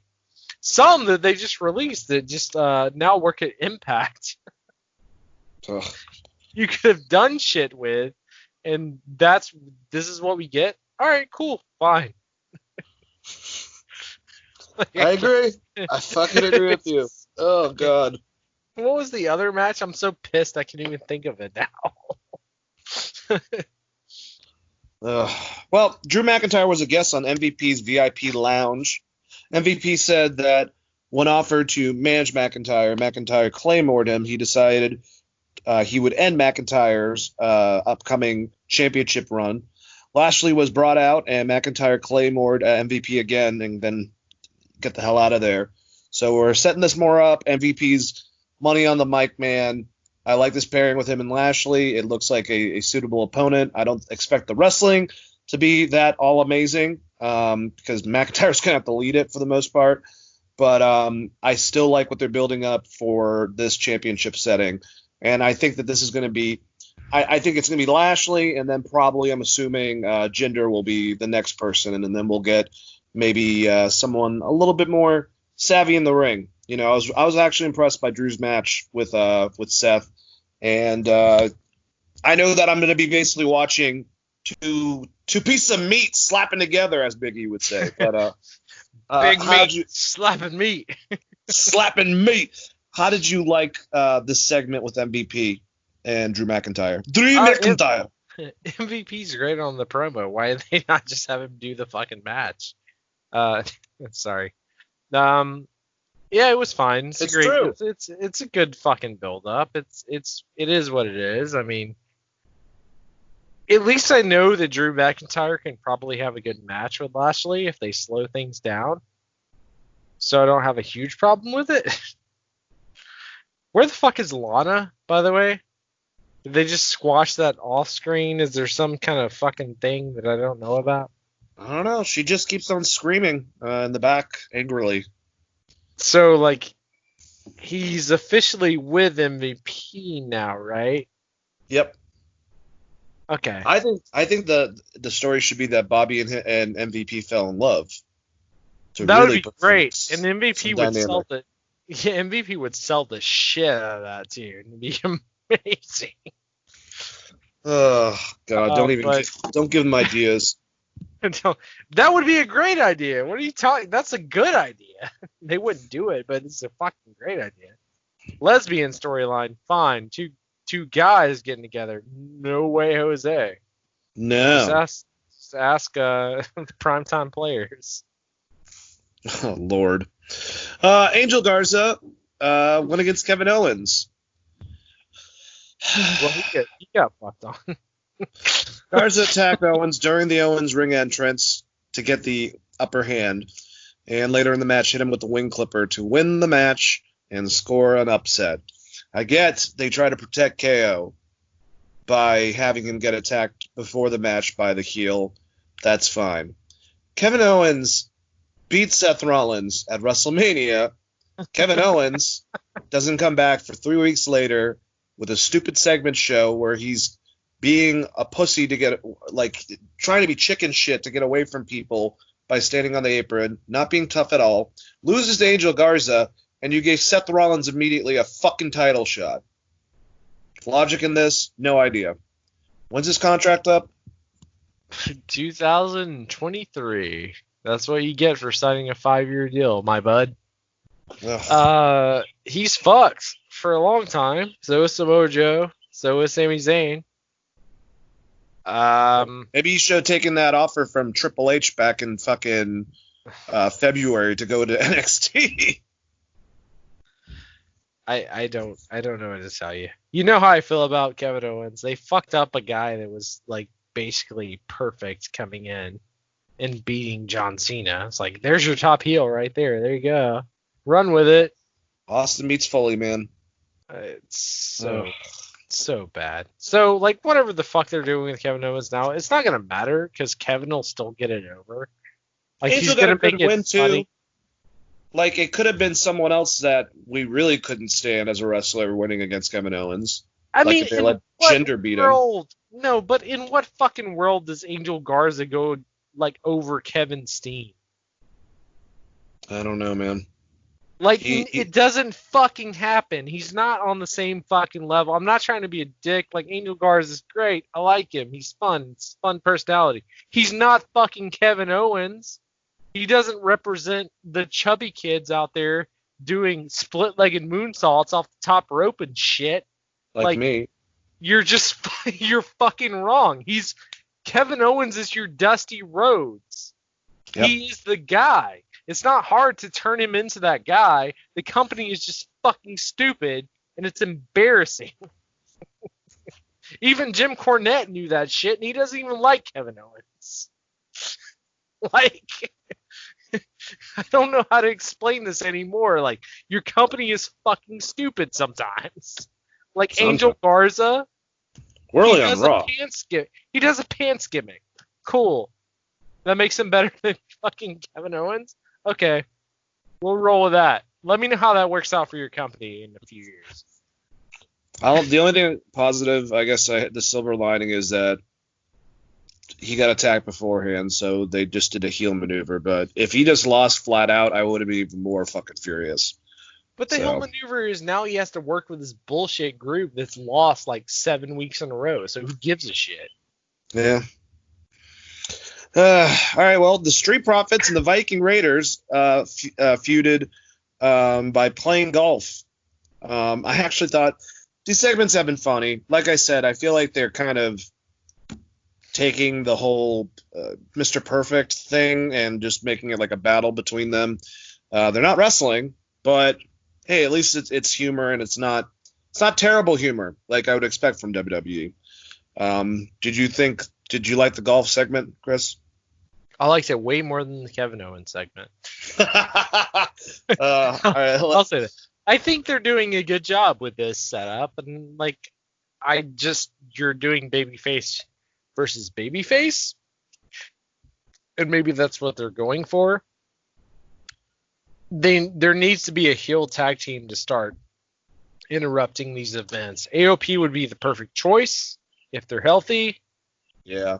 But like otherwise, they're just having fun with each other, and that's weird.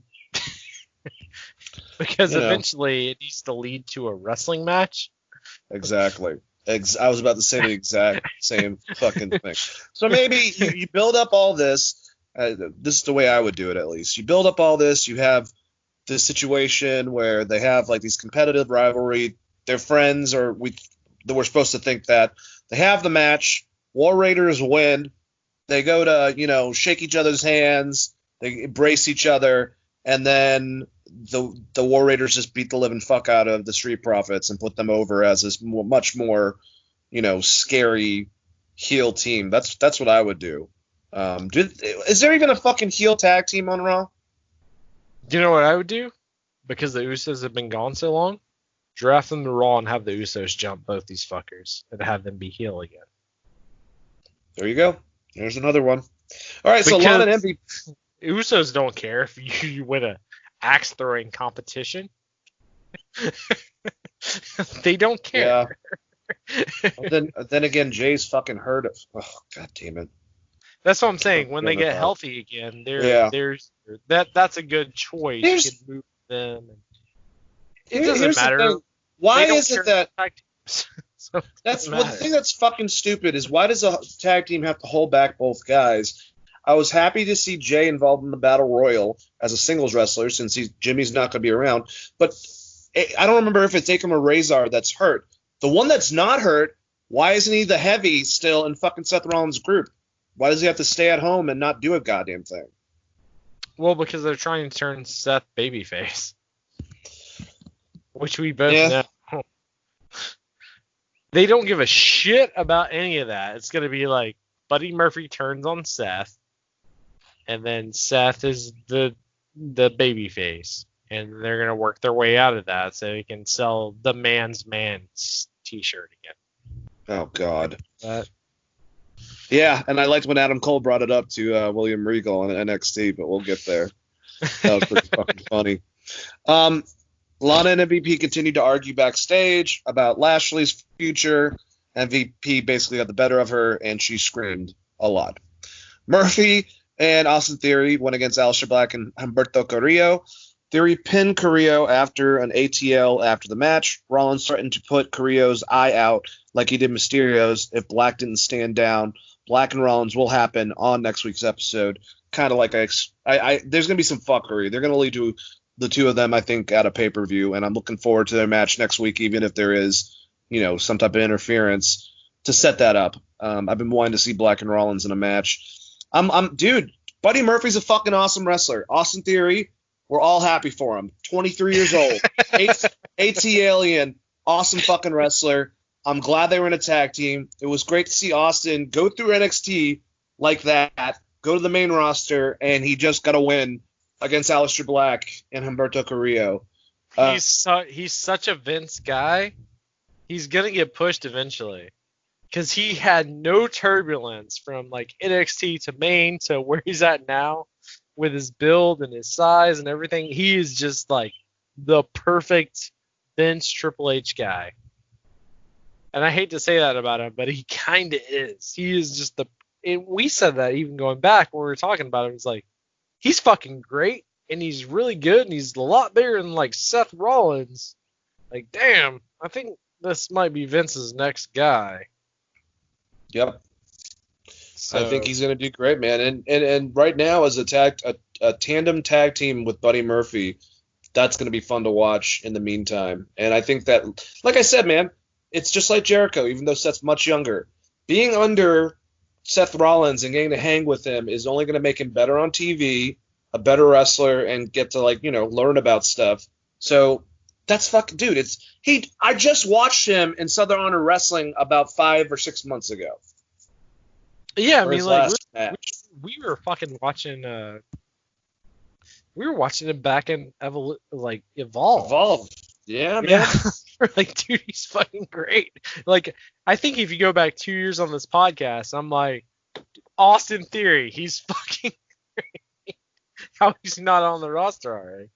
But hey, man, he's like Keith Lee. We talked about both of them. You specifically, you were the Keith Lee guy more so than me because I didn't see that much Keith Lee. You were the Theory guy, though. You definitely. Yeah. Edge talked about his upcoming Backlash match against Randy Orton. Good stuff, man. Good, solid. Edge. What he can say with his face, that the level that he's gotten better as a performer, even though he's always been good at this aspect because of acting, on Vikings and a lot of the other stuff. He's just very believable, and I'm looking forward to this match. I'm hoping it's going to be better than their previous match. But the tagline, the greatest wrestling match ever, I'm going to fucking bash my head in with the goddamn, why would you do that to them? Like, I'm sure Orton and Edge are not happy about them trying to fucking put that tagline. Stupid. The greatest wrestling match of all time. The only way this will be the greatest match of all time is if they have a 3-star match and Okada drops from the ceiling and gives all of them a fucking Rainmaker. Then it'll be a 5-star match because it'll be like, what the fuck just happened? That's the only way. Like, they could have good match. They could have a good match. But, like, if we're being honest, like, greatest match of all time, better than Shawn and Brett, better than Austin and Brett, better than Brett comes up with a lot of these in mine, by the way, turns out. Better than Macho Man and Ricky the Dragon Steamboat, like, best of all time? Within your own company? Like, better than Shawn Taker 1, Shawn Taker 2? That's a hard sell for Randy Orton versus Edge. I don't think any of them have ever even gotten close to that quality of match. And I'm not disrespecting I'm not disrespecting either of them as wrestlers. But if you watch, like, Shawn versus Undertaker 2, and these guys have wrestled before. One's a 25-minute match where they just hit each other with shit. So recently, you know what I'm also saying, Chris? Do you think that either of those guys wanted that title for the fucking match, or they were like, Vince, why is this? Why are we hyping it like this? Only as a troll. Maybe like years later, Edge would be like, yeah, we were just trolling you guys. Like, it's so not. dumb. It's not even close. Like, there's an argument to be made. The greatest WrestleMania match of all time is Hulk Hogan versus Andre the Giant. Didn't have a lot, but it was still fucking way better than that 27 minutes of bullshit I watched between Randy Orton and Edge. Like, and we both know how much I feel about Warrior versus Macho Man Randy Savage. Great. It's a fucking classic match. Way fucking better. So, like, don't piss on my leg and tell me it's raining. I agree, man. I agree. Now, I will give them the benefit of a doubt because they're both great wrestlers, and they may give them 12 minutes, and maybe they get like DDP, they call Gato, they call all these people, and they put on the perfect wrestling match. And it's the best of all time, and that is the best match. But that hardcore shit they did, it was terrible. Yeah. After jumping off of that, I don't think you should name your next match the greatest without actually having it yet. You shouldn't have a next match because that's the fucking finality of your feud. So dumb. They did it backwards. MVP confronted the Street Profits about being clowns. They made fun of him for getting kicked in the face by Drew McIntyre. Bobby Lashley came. This set up Profits versus MVP and Lashley for the main event. We had the Raw Women's Championship #1 contender, triple threat. And Nia Jax beat Natalya and Charlotte Flair with a Samoan drop on Natty. Damn. But what are you gonna do, Natalya? Natalya takes the L. You think fucking the Queen was gonna take that one? Is Nia Jax? Let's give her a title shot. You know, Chris? Doesn't that make sense? Uh-huh. Who's she going against? Shayna? Oh, guess what, guys? I have some wonderful stuff to tell you about next week's Monday Night Raw, which was previously recorded.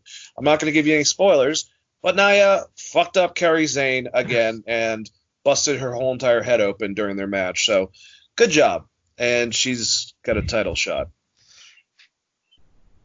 All right, well, maybe Shayna becomes one of the girls and just fucking shoots on her ass. I'd like that. Like, that's where you're at, though. She called out Ronda Rousey for being unsafe. Like, let's think about this. Ronda Rousey had 6 months of wrestling training. How long has Nia Jax been wrestling? I mean, I hate to bury her, but, like, she's fucking Samoan. She's a part of the damn Unaloa family. They're all great wrestlers. What the fuck? It's been 5 years at this point. Like, I'm surprised Natalya hasn't shot on her and broke her fucking ankle or some shit. Like, well, I guess Nia thinks she'll just beat their ass or some shit. I just don't understand why they put her in the ring with Shayna. Put her in the ring with Shayna. I'd love to see that. The idea is don't put her in the ring with anyone you want to get over because she may injure them. Because the idea would be making Kerry versus. If you're putting Charlotte back on Raw, then Kerry versus Asuka would be your very real matchup. Like, if you're splitting brands, that would be the very real matchup. Like, I'm sorry, Nia's just not fucking over. She's not. She's not. They could fire her and hire, like, Aja Kong to show up. Like she did for AEW. Like, you know what Aja Kong won't do? Fuck everyone up in the ring that she's working with. As much as I gave Tamina shit, Tamina's safer, and she's definitely better in the ring than fucking Nia.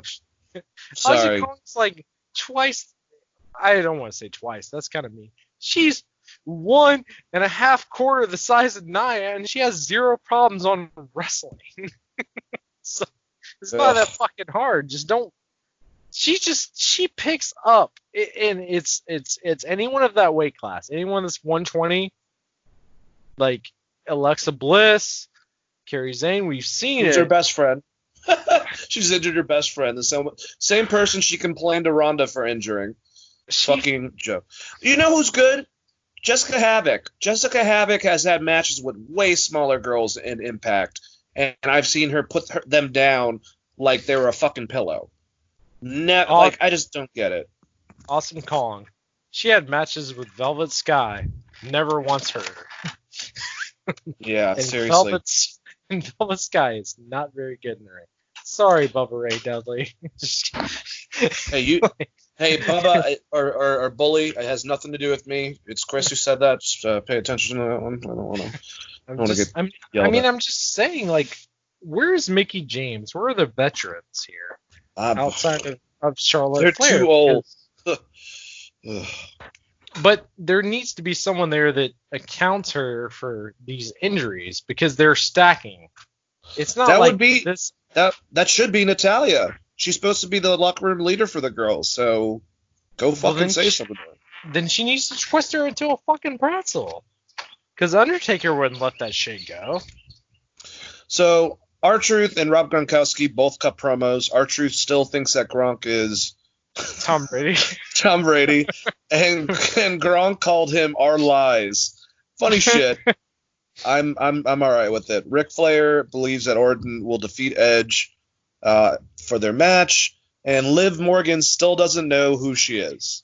So those are the 3 segments going into the main event. Any comments on those? I love the recreation history of Orton beating Edge because Ric Flair is a Orton guy, which is not how that shit shook out at all in Evolution. Like, he was the last man out. They basically they beat him out of the gang, and then he had to defend his entire career for like half a year. And then he lost to Shawn Michaels, which had nothing to do with the rest of Evolution. So I fucking hated that as a wrestling fan. But I get it. I get why they did that. They make up their own continuity, man. It sucks. Yeah. Hopefully Orton spears, not Orton, but hopefully Edge spears Orton through all of the arena. Channel his inner Shane McMahon, just spears. What was the other question? Sorry, I just got mad because I feel like they just like FaceTime. They're like, hey, Rick, I see that you're on that cameo. Got $500 for you, dog. Say some shit. Yeah, that's probably exactly what it is, too. How'd you like the little back and forth between Rob Gronkowski and R-Truth? I'm assuming, if not at this next pay-per-view, they're setting up a match at, I guess, SummerSlam between the two of them? I think it's great if Tom Brady somehow pins his own teammate for the title. That'd be hilarious. And That just would be because great. Tom Brady's like kind of the ultimate heel. Like if If you're you not had Tom Brady if you're not a enter it, Patriots and then fan, you fucking hate him. and then R-Truth goes, yo, Gronk, I don't want to fight Gronk. I want to fight Tom Brady. And like it's Tom Brady there. That would be hilarious if he just doesn't know the difference between the two of them. I mean, he doesn't do anything. Tom Brady's like obviously in good shape. All he's got to do is do a schoolboy. A schoolboy, hook the tights, get the pin on R-Truth, win the 24/7 title, get tackled in practice, lose it, and just rotate it out. But I feel like they're working that shit out with Tom Brady's agent because this thing has been going for a while. So Tom Brady must be like, hey, you want me to do this? It's going to cost you a lot of fucking money. No shit. Because All right, so there's something that comes with all those Super Bowl titles, which is you can just be like, it's going to cost you a lot of money. Yep, if they want them. So the last match was Street Profits going against MVP and Bobby Lashley. So at one point, Bobby was not the legal man, and he just put I forgot which one in the full Nelson. He wouldn't let go, so he got the team DQ'd. After the match, Lashley and Drew McIntyre brawled, and that's how we set off Raw. Kind of a lackluster way to end it, I would say. I would say a terrible main event. And they didn't even give him that long. It was like all of a sudden Bobby Lashley decided, fuck it, I'm not the main guy. I'm going to put him in the full Nelson. So if you were the legal man, that means that you would be able to, get that guy to tap out. But since you weren't, you fucking fucked over your own team. Like, that's really smart logic to make your heel going against the champion. I don't know. Drew McIntyre wrestled before Bobby Lashley. Think about that. Yep. Is Bobby Lashley the draw? Do you think he's a draw? Because they can call Dixie Carter right now, and she can be like, he's not a fucking draw. He's just like Jinder. I think he's just someone for a big tree for Drew to knock over. I don't expect this going long, and I definitely don't expect him to get the belt. But they get the main event over Drew. Yeah. Well, it's because I guess they got Drew involved by him coming out and having a brawl with Bobby Lashley after he was doing some heel shit and wouldn't put what's his name out of the full Nelson. So I kind of get it, but yeah, it's whatever. You and I, Raw versus SmackDown, if we had the current roster, we would never book that scenario because it's fucking terrible. Your main event guy is in the main event. Like the fuck. It's not even that hard. Well, you know what's good? Chris? We're on Wednesday. So let's start talking about AEW Dynamite. It's not good. They took one of my favorite wrestlers away. Oh, yeah. It's all sad from here. No, but it's still pretty good. Wednesday is really good. There's good ass wrestling.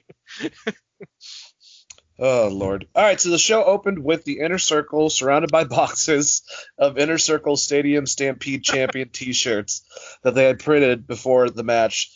They only thought it was 3 boxes worth, and then Santana's like, way more than that. Opened up to reveal in the back of a truck just 1,000,000 boxes of them. So, we just get the start of it, and they're just not in a good mood. But, hey, Chris Jericho has this big celebration planned for them later on, and, they're going to have a pep rally. We'll get to that. Broken Matt Hardy is excited to team with the Young Bucks, but the Young Bucks wanted him to change personas for this. And I love that he's just doing this on a whim. I think it's awesome. So he went from the current version of Broken Matt Hardy and came back as the Hardy Boys version 1. And they're like, no, we want you to go earlier than that. So he actually went, I believe, to back when him and his brother were doing the fucking trampoline wrestling. Yeah, Let's be spot Michael Hayes. Michael P.S. Hayes era of Matt Hardy as a man. Let's be spout monkeys. And then they posed all. That was fucking funny as hell. I love that shit. But how'd you like Chris Jericho and the Inner Circle dealing with the amount of t-shirts they made?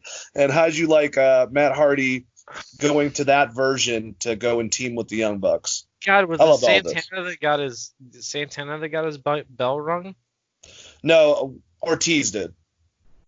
God, Ortiz selling of that shit where they were talking about the shirts. It's like, we got all these shirts. And he's like, what? He just yells really fucking loud. There's shirts here. All of them are becoming so funny, man. All of them. Well, we knew even Jake Hager. Jake Hager, I'm surprised about. The rest of them, I kind of just would expect would adapt to Jericho because LAX was really good beforehand. So we knew LAX was going to be. Jake Hager is the one that's surprising the poetry later on. We'll get to that. The poetry was great. But I like Jericho's got this little group that he's put under his crow wings, and he's like, hey, this is how you become a good wrestler. It's amazing. And also Ortiz is the best of all time. He's so great. What was that wrestler that passed away recently that Macho Man got the oh yeah thing? Because what Cornette refers to him as Little Frippo. Is it Marco Frippo? I can't remember. Oh my God, you're asking me something that I would have to dig for, sir. Well, either way, I now notice that comparison after watching a bunch of his promos that, wow, he is kind of like that. He has that same very similar stuff. And it's Furpo, and he also boxed with Jake De La Motta as a heel. It was a fake boxing match, but he did that shit. His dad was a boxing. Yeah, Pampuro Furpo. He even kind of looks like them. Yeah, he calls him Mini Furpo. Yeah, so people that think boxing's not a fucking work, get at us. Because it literally was a work. Jake LaMotta did not win as many fights as he actually did. All right, so the Young Bucks and Matt Hardy went against Private Party and Joey Janela. This was a fun match. As you can tell, probably lots of super kicks. But I think that we kind of went over the big part of it is at one part Mark Quinn and Isaiah Cassidy both did matching flips over the ropes to take out the Young Bucks, and they did an angle where Mark Quinn looked like he was hurt, messed up his ankle, so he was taken out of the match. They were kind of dealing with him, and shortly after that, Isaiah Cassidy took a super kick and a more bang for your buck and got pinned. After the match, Matt Hardy and Isaiah Cassidy took Mark Quinn out of there, and that's when we had the Butcher and the Blade, who kind of got accidentally involved in the match. There was a spot outside where Matt Jackson kind of ducked, and I think it was the Butcher got knocked right in the face. So they came in and they started attacking. Then out of nowhere, we hear it sounded like a what's called old school vehicle, like a muscle car, and it was. And who the fuck's in it? FTR. FTR, formerly the Revival, now fuck the rest is what they're going to go for because they can't do for the Revolt or whatever they were originally going to do. They basically got cease and desist from another tag team who were called the Revolt. Weird, but whatever. FTR is fine. They should just be fuck the Revival as their tag team name. Yeah, now it kind of makes sense. But I like fuck the rest as in like, we want to beat everyone. But they got there. They looked like they were going to help Butcher and the Blade. Then they attacked them, and they went over to the Young Bucks, and we didn't know if they were going to attack them next or if they were going to like try to shake their hands. And they just turned and they got the fuck out of there. I really like this. This is just setting stuff in place for a tag team match. And I am happy to have the Revival along with the Young Bucks, the Best Friends, Private Party, LAX, all these fucking stacked tag teams. I mean, their tag team division is looking pretty damn good. And instead of having them immediately just beat the shit out of the Young Bucks, they're taking their time with this, and I think that was a smart idea. I enjoyed the match. I just hate false, especially when they throw up the X. I don't like fake fucking injury angles. There's an easier way to get Matt Hardy away from the situation, so you can do that. I don't know. That might just be me. Well, I mean, Matt Hardy also helped the guy to the back to get him out of the scene. Yeah. Which was kind of the problem. They were like, how do we get Matt Hardy out of this? So that's where that came from. But it is what it is. Matt was being good guy Matt Hardy, which is fine. I love the truck they pulled up in. That C10 looks sick. They looked very small compared to the Young Bucks. Where's Jim Cornette at to compare dick sizes to these guys? Good point. Because they're not taller than the Young Bucks. I was like waiting for them to fucking show up and be like, oh, they're going to tower over the fucking Young Bucks.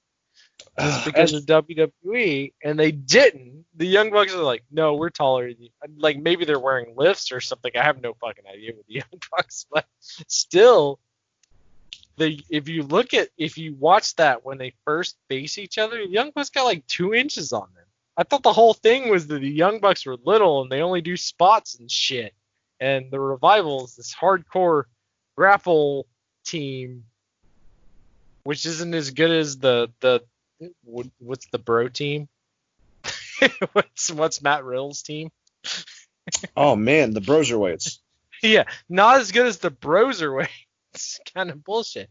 So like when I saw it, I didn't expect it to happen, but it does make sense with their size. They are perfect to go against each other. The old school versus new school. It's gonna be awesome. But like anyone who's a Cornette fan, make sure you piss in his fucking Cheerios because he's such a goddamn size queen. And they're smaller than the Young Bucks. So piss in his fucking Cheerios. And I heard JR, and it's kind of the point where I think that Jericho and JR are just kind of sick of it because, like, he's supposed to be friends of theirs, and he is who he is. And I like Jim Cornette, but JR was just saying, man, if he could get over his shit and not be the way he is, he could make so much money being the fucking manager that brought this team into it, and bringing that storyline into reality. But instead, he's just in his ways, and that's how he is. And he's just gonna do what he does, man. Yeah, I mean that takes nothing away from either of these tag teams. They're gonna have some great ass matches, and hopefully the club shows up. Oh. And you really start seeing how big motherfuckers are, because Gallows is bigger than I think anyone on their fucking roster. At 6'8", like 330 pounds, he's going to be massive. I think people forget how big you have to be in WWE. Like Zack Ryder is going to dwarf like half their roster. So you got to be really careful on who you bring in to the. Like, Chris Jericho is 5'10", and he looks massive against certain people. So, like I said, getting to the size queen shit, but it does make a difference in the match. But the Young Bucks versus the Revival, I think every wrestling fan has been waiting for that since the original Be the Elite Fuck the Revival at that WrestleMania chop block.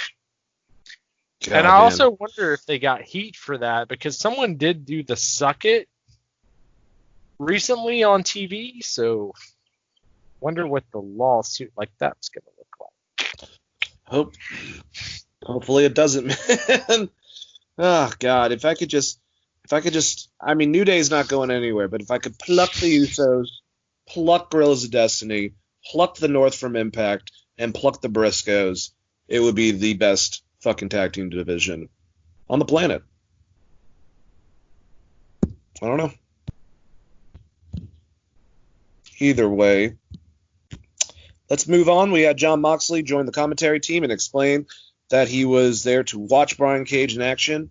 Good. I like stuff like this.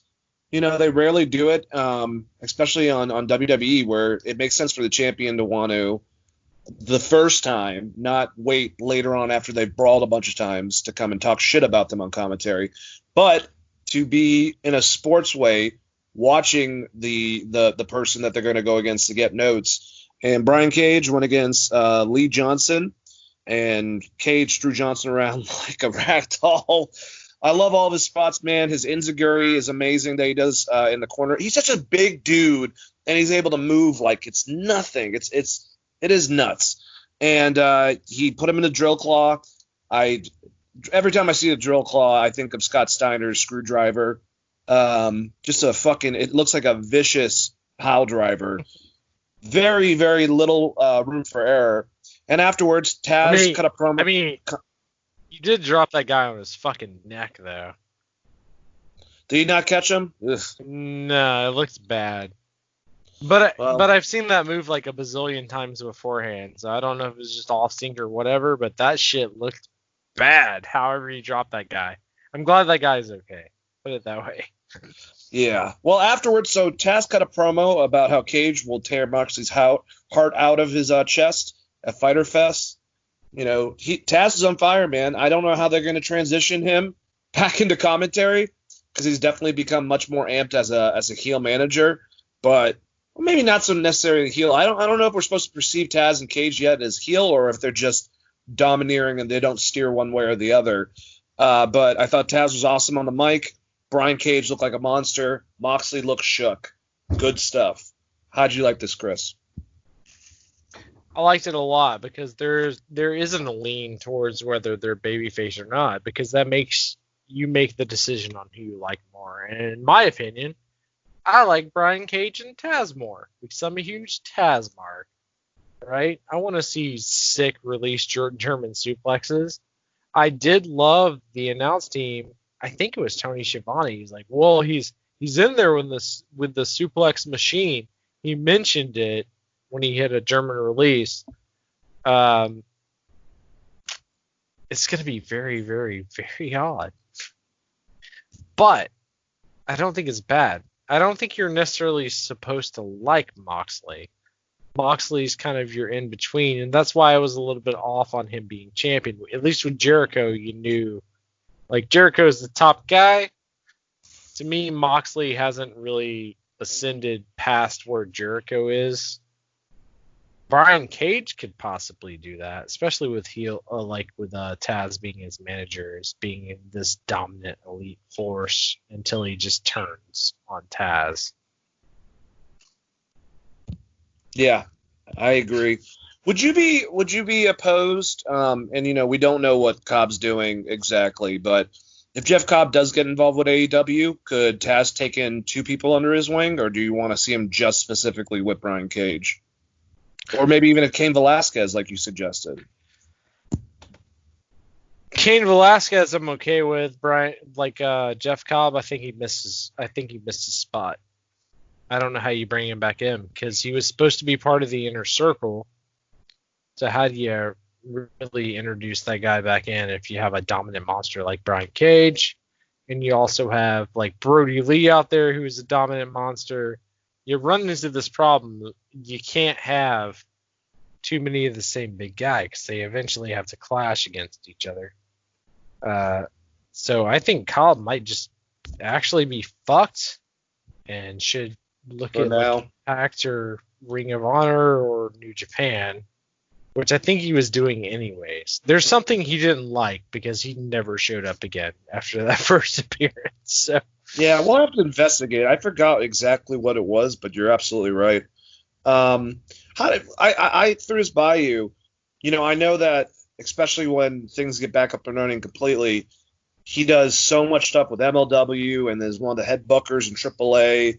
But God, if they do bring Cain Velasquez and they need a manager, I would love to see Conan show up with Cain as, you know, very similar package. And Conan's good at being a baby face, but he still talks shit and can go one-on-one with your Jake the Snake Roberts and your fucking Taz.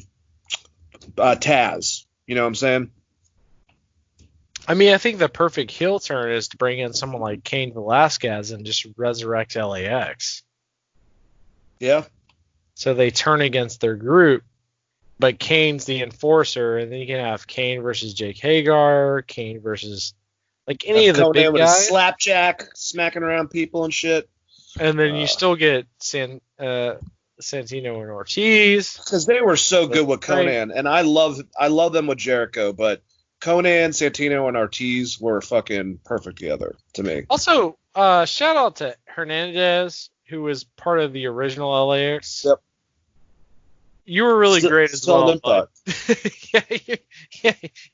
You were really good as well, bud. We didn't forget about you. I just wanted to mention that in case he's it kind of sucks, you know, the whole LAX. Conan's in MLW, Conan's in AAA. You have obviously the newer LAX members, Ortiz and Santana in AEW.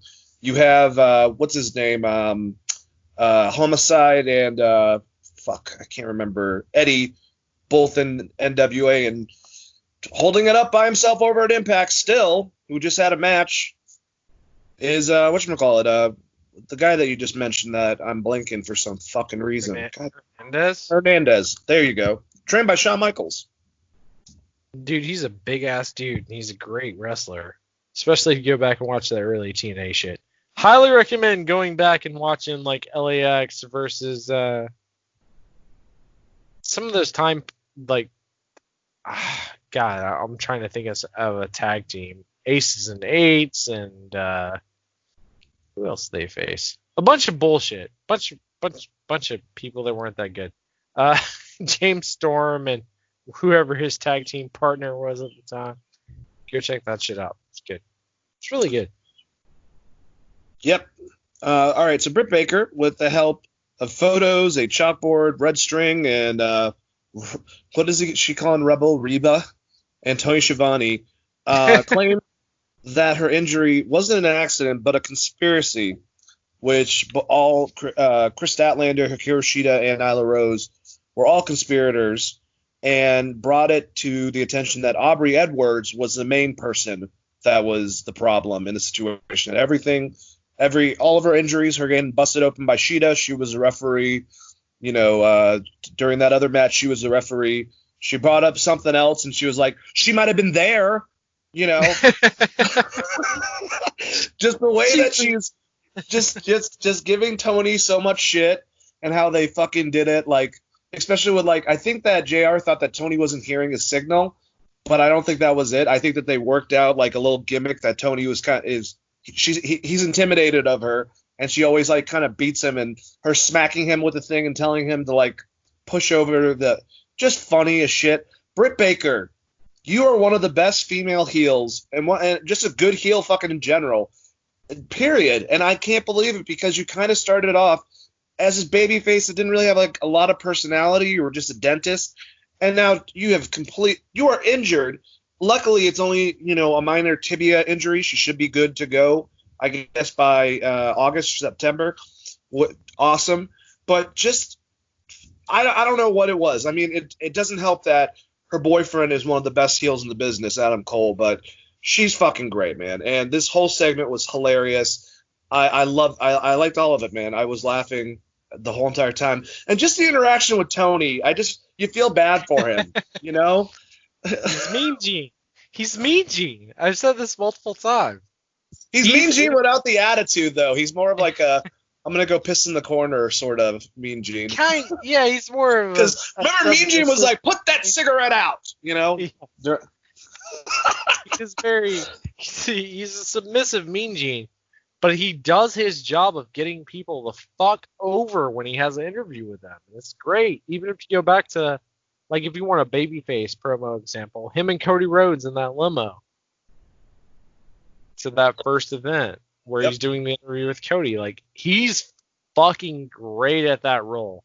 And he's also really great on commentary. He had my favorite line the entire pay-per-view, which was they were like kind of dancing around that MJF was an asshole, and there was a long pause, and Tony Schiavone just goes, "Yeah, he's a real asshole." I love him. That's so. How did you like Miss Baker making the best out of a bad situation in this? I think it's great. I just always pull Tony in. Yes. I think those two, they skyrocketed each other in like directions that should be like Tony to me when he was with Cody. It was like, oh, he's getting a push and a rub, but there was definitely a different element when he got with Britt Baker, and she got better and he got better, and them working off each other, and even the commentators making fun of him for like hanging out with her and stuff was really, really funny. So push off that for the next 4 or 5 months whenever she's ready. I mean, at this point it looks like she's going against Akira Shida. Awesome Kong should be back by then because I think Glow is done filming wise. Maybe they're building it, man. They're building quite a female division, and that was the biggest problem 6 months ago. Well, I mean, like, one of the biggest problems they ran into is that Aja Kong had Glow to film, and she got Awesome Kong. Not Aja. I say Aja Kong. Awesome Kong. Karma, for you WWE fans. She got hurt, and she needed to heal up to do Glow, and then she left to do Glow, so it just, that whole Brady Rhodes thing just got squashed. And then we just had Luther in a random. Did you remember that? It was like if me and you got in the ring, bro. Like, Jesus. Honestly. Well, maybe God. Me more than you. I'd be like, I'll take a bump, like 1 or 2, but like, I need you guys to get me the fuck out of here pretty quickly. So fucking awesome. So fucking funny. I love all of it. And that's the thing about this show. I think they handle humor well. They're not about fart jokes and fucking dumb stuff that Vince likes. This next part, Chris Jericho, Alex Marvez. I love this relationship. I love that he calls him a fat-headed idiot.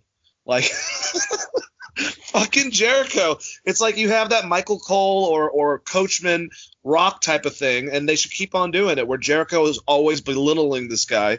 But he's yelling at Alex Marvez about how great this pep rally was going to be. And then in the background, you see Orange Cassidy just wandering around. And Chris Jericho's, did he really just do that? Setting up something else a little bit later. But also Hikaru Shida, the new champion, defeated Christy James. Pretty damn good match. Shida hit a Falcon Arrow to pin her. Good stuff for the champ right after her win. How'd you like the Jericho segment with Alex Marvez, and then how'd you like Shida's short match? Shida's short match was great. Definitely just a build up with her getting a quick win. I thought it was really well done. Jericho's fucking hilarious. To the point where I forget his name is Marvez. I think his name is like Mariah Carey or whatever. Jericho calls him something different every time. Just like he used to do in WWE. It's just hilarious. You fat-headed idiot. I love Jericho's new thing in which he's like, shut your assholes. And he like looks at one particular person in the audience. He did that later, which is really funny. You said shut your assholes at least 3 times. So your asshole is your mouth, apparently. According to Jericho. I guess so. I hope it's not your mouth. There's another funny one. So during the commercial break, and I watched the Fight TV version, so it was full screen basically, and not just picture in picture. We saw Hangman Adam Page and Kenny Omega just chilling in a room. They pretended earlier with the Young Bucks that they had something to do, but they just wanted to go and drink basically, and they're watching television. Adam Page is drinking his whiskey, Kenny with his milk, and Adam Page, I just all of a sudden starts noticing. He's like, "What's that red light?" You can tell that he's like looking at something, and he looks in the corner and he finds a camera and he's trying to tell Kenny about it, and Kenny's like, "Shut up! Like the show's back on." And so finally, Page just goes, drinks again, sits back on the couch, forgets about it, and Kenny just spills a bunch of milk all over him. I thought it was I don't know where they were going with it, but this group is so like random put together. I don't think it's gonna last much longer. Actually, if I were to set stuff up for the future, it would be it would be FTR winning the title belts off them to have that within a feud against the Young Bucks in the future. But as of right now, they're fun together. I'm glad that Kenny, instead of like it being kind of like they were all down on Page, now it's Kenny just joining him, but instead he drinks his milk. I think that's fucking funny. So it was a random segment during the commercial break. A lot of people probably didn't even notice it, but fun nonetheless. Did you notice that, Chris? So I got picture in picture, so I had to go back and revisit the entire thing. But if I'm Kenny Omega, maybe do the Clockwork Orange thing, where you're getting way more fucked up than people expect you're getting fucked up. Hallucinogenic milk or some shit. Because Kenny needs to be a heel. You just gotta get there. I thought you were saying change his look to a Clockwork Orange, and I was like, oh, that would be awesome. Oh, you could do that too. Like, just start drawing eyeliner underneath and drinking milk, and then like Adam's over there on his horse. He's like, "What the hell's going on with this guy?" That would also be great. But no, I was more talking about like he could be drinking hallucinogenic milk, because Kenny Omega in general is good at that psychopathic character, that turn at any time, switch blade of your group. Even when he was with Bullet Club, he was kind of that wild card guy. So getting him back to that would be really, really good. And switching the Bucks to that would also be really good. And then you could just do like the FTR. you get the old school rednecks with Adam Page versus the Elite, so to speak. Oh, that would be awesome. It would be fucking great, right? So I think we've been talking about this for so long with Kenny Omega. He just needs to turn heel. He does, man. There's something about Kenny, and I've said this before, mostly because of Austin bringing it up to Kenny, but there's something about him when he does the crazy card that he does really well. That's not when he's doing the overly animated, anime villain thing, but that's reminiscent kind of the craziness of Brian Pillman, except for he gets both eras, because he gets the craziness of the latter Pillman and then the moveset of the early Pillman, if you will, which is kind of sad. We never got a combination of that. Anyways, but he plays crazy well. He plays heel well. I would love for him to jump more into that and be in the title picture. He should be. It just makes sense for him to be mixing it up with all these other guys. And also Page. Page has now built himself. I know a lot of people, besides the weird drinking part, it seems like he's a modern like Barry Windham, and he's just a really good, tall, baby-faced, cut fucking cowboy, man. And I dig it. I completely dig it. Adam Page is about to show up and whip both of our asses for you calling Barry Windham, though. Why? Barry Windham's a great fucking wrestler, man. Yeah, but he's not like the top guy. He's like, hey, he fought Flair for the belt before, Kinda. He was Dusty's. He was Dusty's boy. Well, look, Dane said that you were Barry Windham. Bro, I never said this. I didn't say he was the fucking repo, man. Jesus. Barry Windham's like the cowboy baby face from the 80s that were, that helped Dusty out and shit. I thought that was a good comparison. I'm sorry, Adam. Sorry, Yeah. Adam. He's gonna show up with a horse at your doorstep, like, "Sup, dog? You got whiskey? Or we're gonna fight." Bro, yeah, let's drink whiskey and fight. Bro, if I interviewed Adam Page, I'm sure he would take that as a compliment. He probably would. I mean, because you named him really great. Barry Windham's a great wrestler to be God. If I said, God, who's a terrible wrestler? Disco Inferno. Oh my God, you took it before I was gonna say it. God damn it, you knew I was gonna go there. You got Doug heat. Gilberty. You got heat. We gotta talk about it. Fucking dipshit. All right. Let's get the Don Gilberti recap of the week. Oh, what he thinks about wrestling? I just want to say that it's not that I like to listen to stuff that makes me angry. I like to listen to Keeping 100 for Conan and the other people on the show. But Disco Inferno thinks that he is a god of wrestling, and sometimes the stuff that he says makes me want to punch myself repeatedly in the face with a fucking brick just because he thinks his shit doesn't stink. Doug was a good in-ring wrestler, but creatively he acts like he's a badass. He was a part of the worst creative era in fucking WCW as one of the main writers. He never was really that big. He was a gimmick that was stupid, literally to be hated. And recently he got his ass kicked by Tessa Blanchard. So it's like, fuck off, dude. You're a god of wrestling. Give me a goddamn break. All his co-hosts make fun of him, including Conan. I was gonna bring it back to 2002, 2003, where ICP had to carry his ass through a hardcore match. ICP.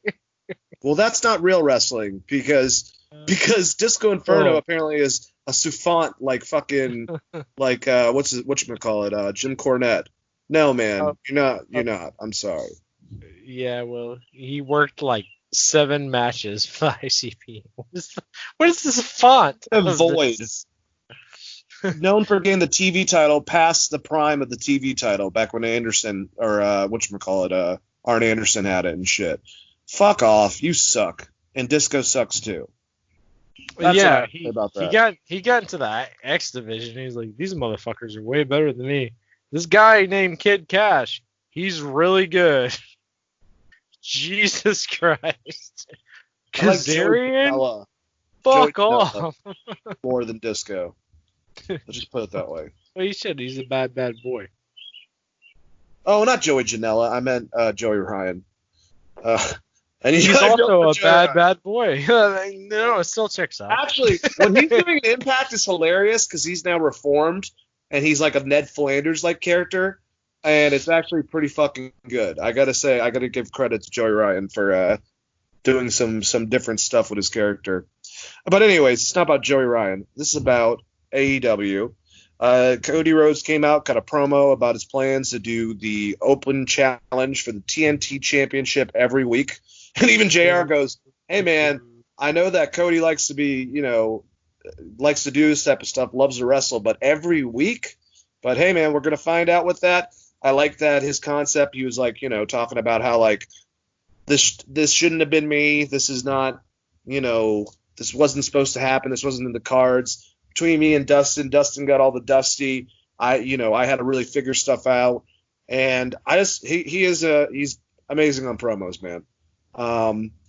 Just great, man. And I don't know. I don't have a bad problem with Cody. I loved hearing that he did the Stinger Splash, which I forgot about that. That one segment I said, wow, he just highlighted 4 of his biggest influences. He did a diamond cutter off top rope, followed that up by doing the bionic elbow into Dustin's finisher, and then did a scorpion splash in the corner. But apparently did a splash to give a little nod to Mr. Sting, because he said that nothing's happening, but he would love to have some type of moment where he got to square off in the ring with Sting, not necessarily wrestling, but looking right at him. So, hey, he's calling to you, Sting. Cody's a big fan, if you can't tell. But love this promo, man. Love the concept. who after Jungle Boy will be the first person to just randomly challenge him. He compared himself to fucking Tom Brady, though. Yeah, right he did. Off the rip. When he said that, I was like, okay, I get what he's going for. Like, you know, like you said, Tony Khan didn't call him until like fourth, which is like, wow. But that's not true at all either. So. Yeah, I was gonna say I thought that he talked to Cody first. They worked it out together. Who knows? Maybe the Bucks and Kenny beforehand, but that's not comparable to Tom Brady. And Tom Brady randomly got drafted like in the third round at like the 56th pick or whatever, and became Tom Brady. Like Cody Rhodes' dad is fucking Dusty Rhodes. It's not the same. And his brothers are Dustin Rhodes and Diamond Dallas Page. It's like, it's not the fucking same. You can't say you're the same as fucking like, you can't, like, if you're a guy from Boston or something. If you're a heel, that would have made more sense to do. Like if Jericho compared himself to fucking Tom Brady, I could get it. Yeah, I agree with you. I forgot about that part. So he lost me immediately. I'm like, really? You're from Atlanta. You should fucking hate this guy. Why are you comparing him yourself? Because, you know, everyone listening out there that may be a Patriots fan, I apologize. But, like, if you're a Falcons fan, if you're from Atlanta and you're like, oh, well, I always knew that Tom Brady guy was going to be a dude. You didn't know that. You did not know that he was going to score 23 points in 2 quarters. No one knew that. If you knew that, you'd be a bazillionaire because you could bet on it. Yep. I agree. We had Kip Sabian with Penelope Ford and Jimmy Havoc. They're going against Frank Kazarian and Scorpio Sky. What the hell's going on with Christopher Daniels? Like, you would have thought that if Daniels, like, it would have been a part of this match and they would have had Scorpio in the Battle Royal, and like he announced them coming out to the ring at the pay-per-view. I don't know what the hell is going on with the three of them, but either way, Penelope Ford averted the SCU later by grabbing Frank Kazarian's foot, and Jimmy Havoc pinned Scorpio Sky. Sabian and I think that it was JR said, or maybe it was Tony who said that Sabian and Havoc, you wouldn't think, but they're coming off as actually a pretty damn suitable tag team. So good stuff, and they got a win over the past tag team champions. So that's not bad at all. What'd you think? Well, I mean, the push is to get the heat between the tag team, right? So Scorpio Sky and Kazarian, they're eventually going to explode. I feel like that's what they're going for. Kazarian's so good, man. So is Scorpio. Either one of them could be champion if they wanted. Yeah, they're both really good at wrestling, and so is Christopher Daniels. Yeah. Turns out. Damn. Yeah. What a bunch of athletes. All right, so we had the setup for the Battle Royal before the commercial with MJF. He said that he's undefeated. He shouldn't even have to win the Battle Royal to get a title shot, which is actually true. But with Wardlow's help, he'll do it anyway. At one part, he kind of like bitched out Wardlow and got right in his face and was like, just kidding, man. They're already setting up the Diesel Shawn Michaels turn, man. Wardlow seemed reluctant to let MJF win if it came down to the two of them, but he backed down. And during the Battle Royal itself, it came down to Jungle Boy and Orange Cassidy, MJF and Wardlow. And Jungle Boy took out MJF. They both took out Wardlow, and then Jungle Boy did this awesome running Hurricane Rana and threw Orange Cassidy out and became the number 1 contender for the TNT Championship. Had a lot of cool wrestlers involved in it. Obviously a Luchasaurus chokeslam spot to the outside. Orange Cassidy looked great in this. I'm trying to think. Luther in quotations. Who the fuck is this guy? My God, poor Luther. And he took it because, of course, he's a hardcore legend. He takes it the worst way to land it on the way out. He flat backed that shit right on the pads. He was like, plop! God, that was pretty nasty. Wardlow wouldn't let anyone touch MJF the whole entire match. You know, going about that thing, had some interaction again with Luchasaurus. Billy Gunn got involved, and like I said, Austin, your dad getting picked instead of you is not a good thing, man, since you're the young guy. But I'm happy you're happy for him. And Billy Gunn was taller than everyone. How'd you like the Battle Royal, and how'd you like the promo with MJF before him? Billy Gunn was taller than everyone. He was! Yeah, he's a big fucking dude. WWE. I don't know why people are surprised by this shit. Like, Dean Moxley, in comparison to a lot of the other wrestlers on this roster, is, like, massive. I know. Like, he's a big-ass dude. I liked it okay. I thought it was the Luther spot. I was like, what the fuck is Luther doing here? Because they didn't explain it all. He's like, he's just there. No, he's not there anymore. Yeah, it was fine, I guess. I don't know. Jungle Boy won, so there's that. Jungle Boy won, right? Or am I wrong on this one? You are absolutely right, sir. Okay. Yeah, so he gets a shot at the TNT title, which means he's gonna lose. Yep. All right, so the moment we've all been waiting for. A segment to close out that didn't suck because it's AEW and not Raw. Vicky Guerrero and a bunch of cheerleaders introduced the Inner Circle. What's that? I said it's debatable on whether it sucked or not. Well, I'll say the first half was fucking hilarious, and then we went kind of to shit, to be honest with you, because they tried to recreate something that happened back in 1997. But the beginning with Vicky, the cheerleaders, introducing them, everyone of JR, Tony, all of them complaining about Vicky's voice, introducing everyone for the pep rally. They were giving gifts to each other. You could tell that Chris Jericho wasn't in the best mood because they had lost. And so at one point, they had participation trophies given by Sammy to everyone. And Chris Jericho was like, but Sammy, this says like best dad or something like that. And he's like, hey, man, they were cheap. It said best dad joke.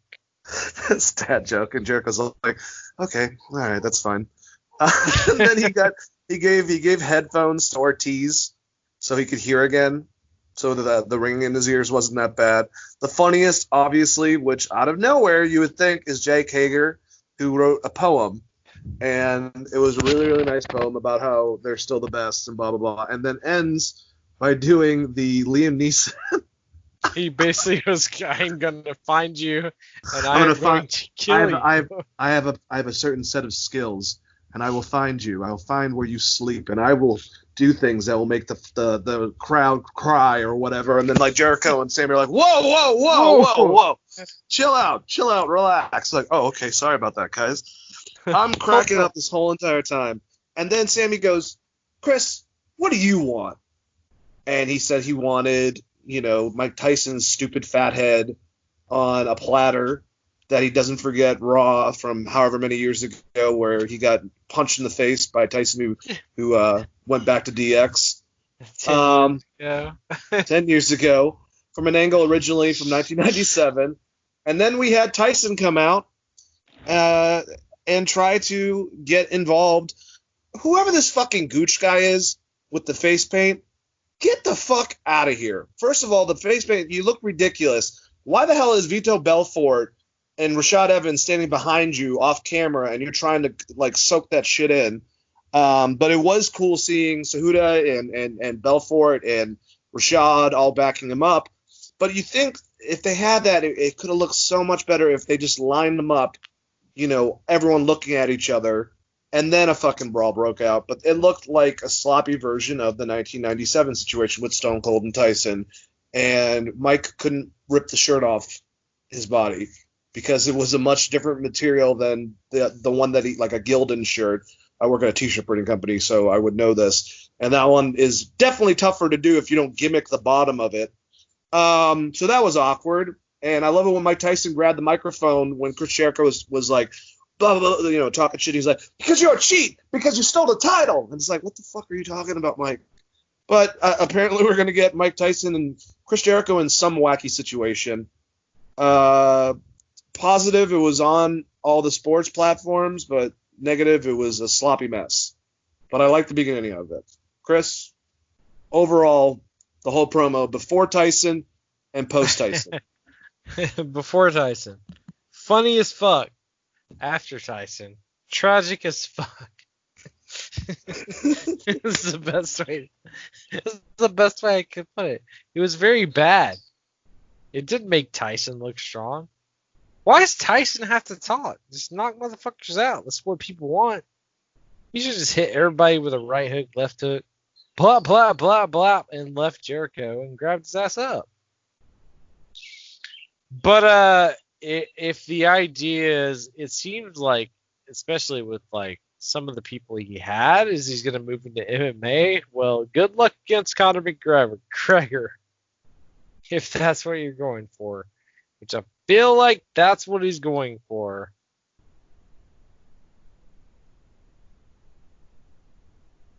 And speaking of which, I forgot who said this. I'm sorry, like it's cool to have a throwback, but a long angle with Tyson, it's just not as cool as it was fucking 20 something years ago.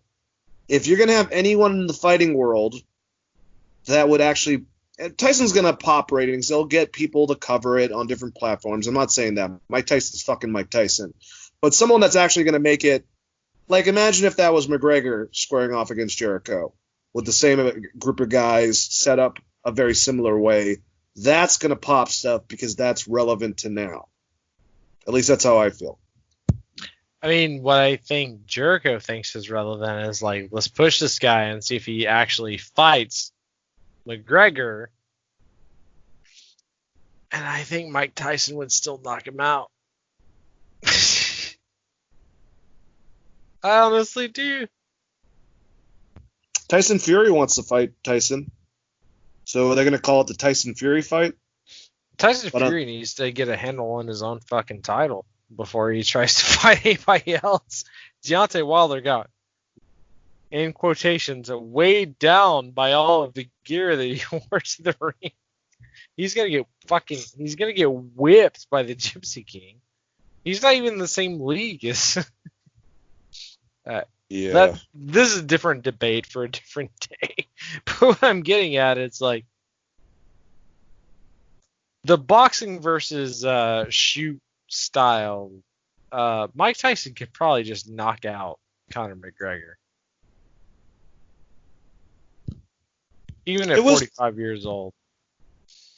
No, yeah, but not so much Tyson and Conor. I'm just saying, if you're going to use a modern fighting figure to drum up interest, Conor's probably a better person to go than Tyson, just because it's been played out, and this is fucking 25 years later. You know what I'm saying? Like, I don't know. I mean, I guess it was cool. It was cool to have him at the pay-per-view, but are we really gonna do this? Are we really gonna have a match with Tyson and fucking Chris? Sure, fuck it. Tyson's a beast. Maybe he shows up and he's doing like moonsaults and shit. Who the fuck knows? Kevin Owens training him. Cool. I would rather see Belfort or Rashad, but like, we don't know now with MMA wrestlers, like, how much training they're gonna go through. Like, what are they gonna do? What is is he just gonna punch him Floyd Mayweather style with Big Show? Or is he going to have an actual fucking match? I don't know, but if I'm looking this up, man, it got every major sports thing talking about it. So, I mean, you did have Mike Tyson come out with Henry Cejudo, Vitor Belfort, and fucking Rashad Evans, and a weird fat guy with face paint on called Gooch. Yeah, I mean, I think the fight is MMA Conor versus Mike Tyson, which... if I'm Conor McGregor, I would back the fuck away from that. Well, just for weight difference. More or less. Just for weight difference alone. Like, that guy, Mike Tyson's got a hammer, bro.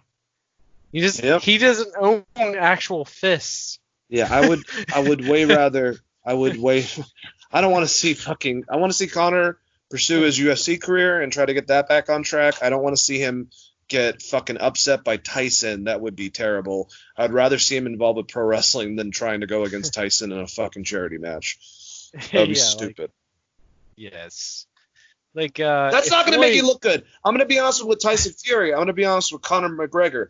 If you knock out Mike Tyson, you knocked out Mike Tyson way the fuck out of his prime. That's not really that great of an accolade. And if you get knocked the fuck out by Mike Tyson, you just got knocked out by Mike Tyson out of his prime. So that's not good on your standings. Like, and then Evander Holyfield just has to get back in shape.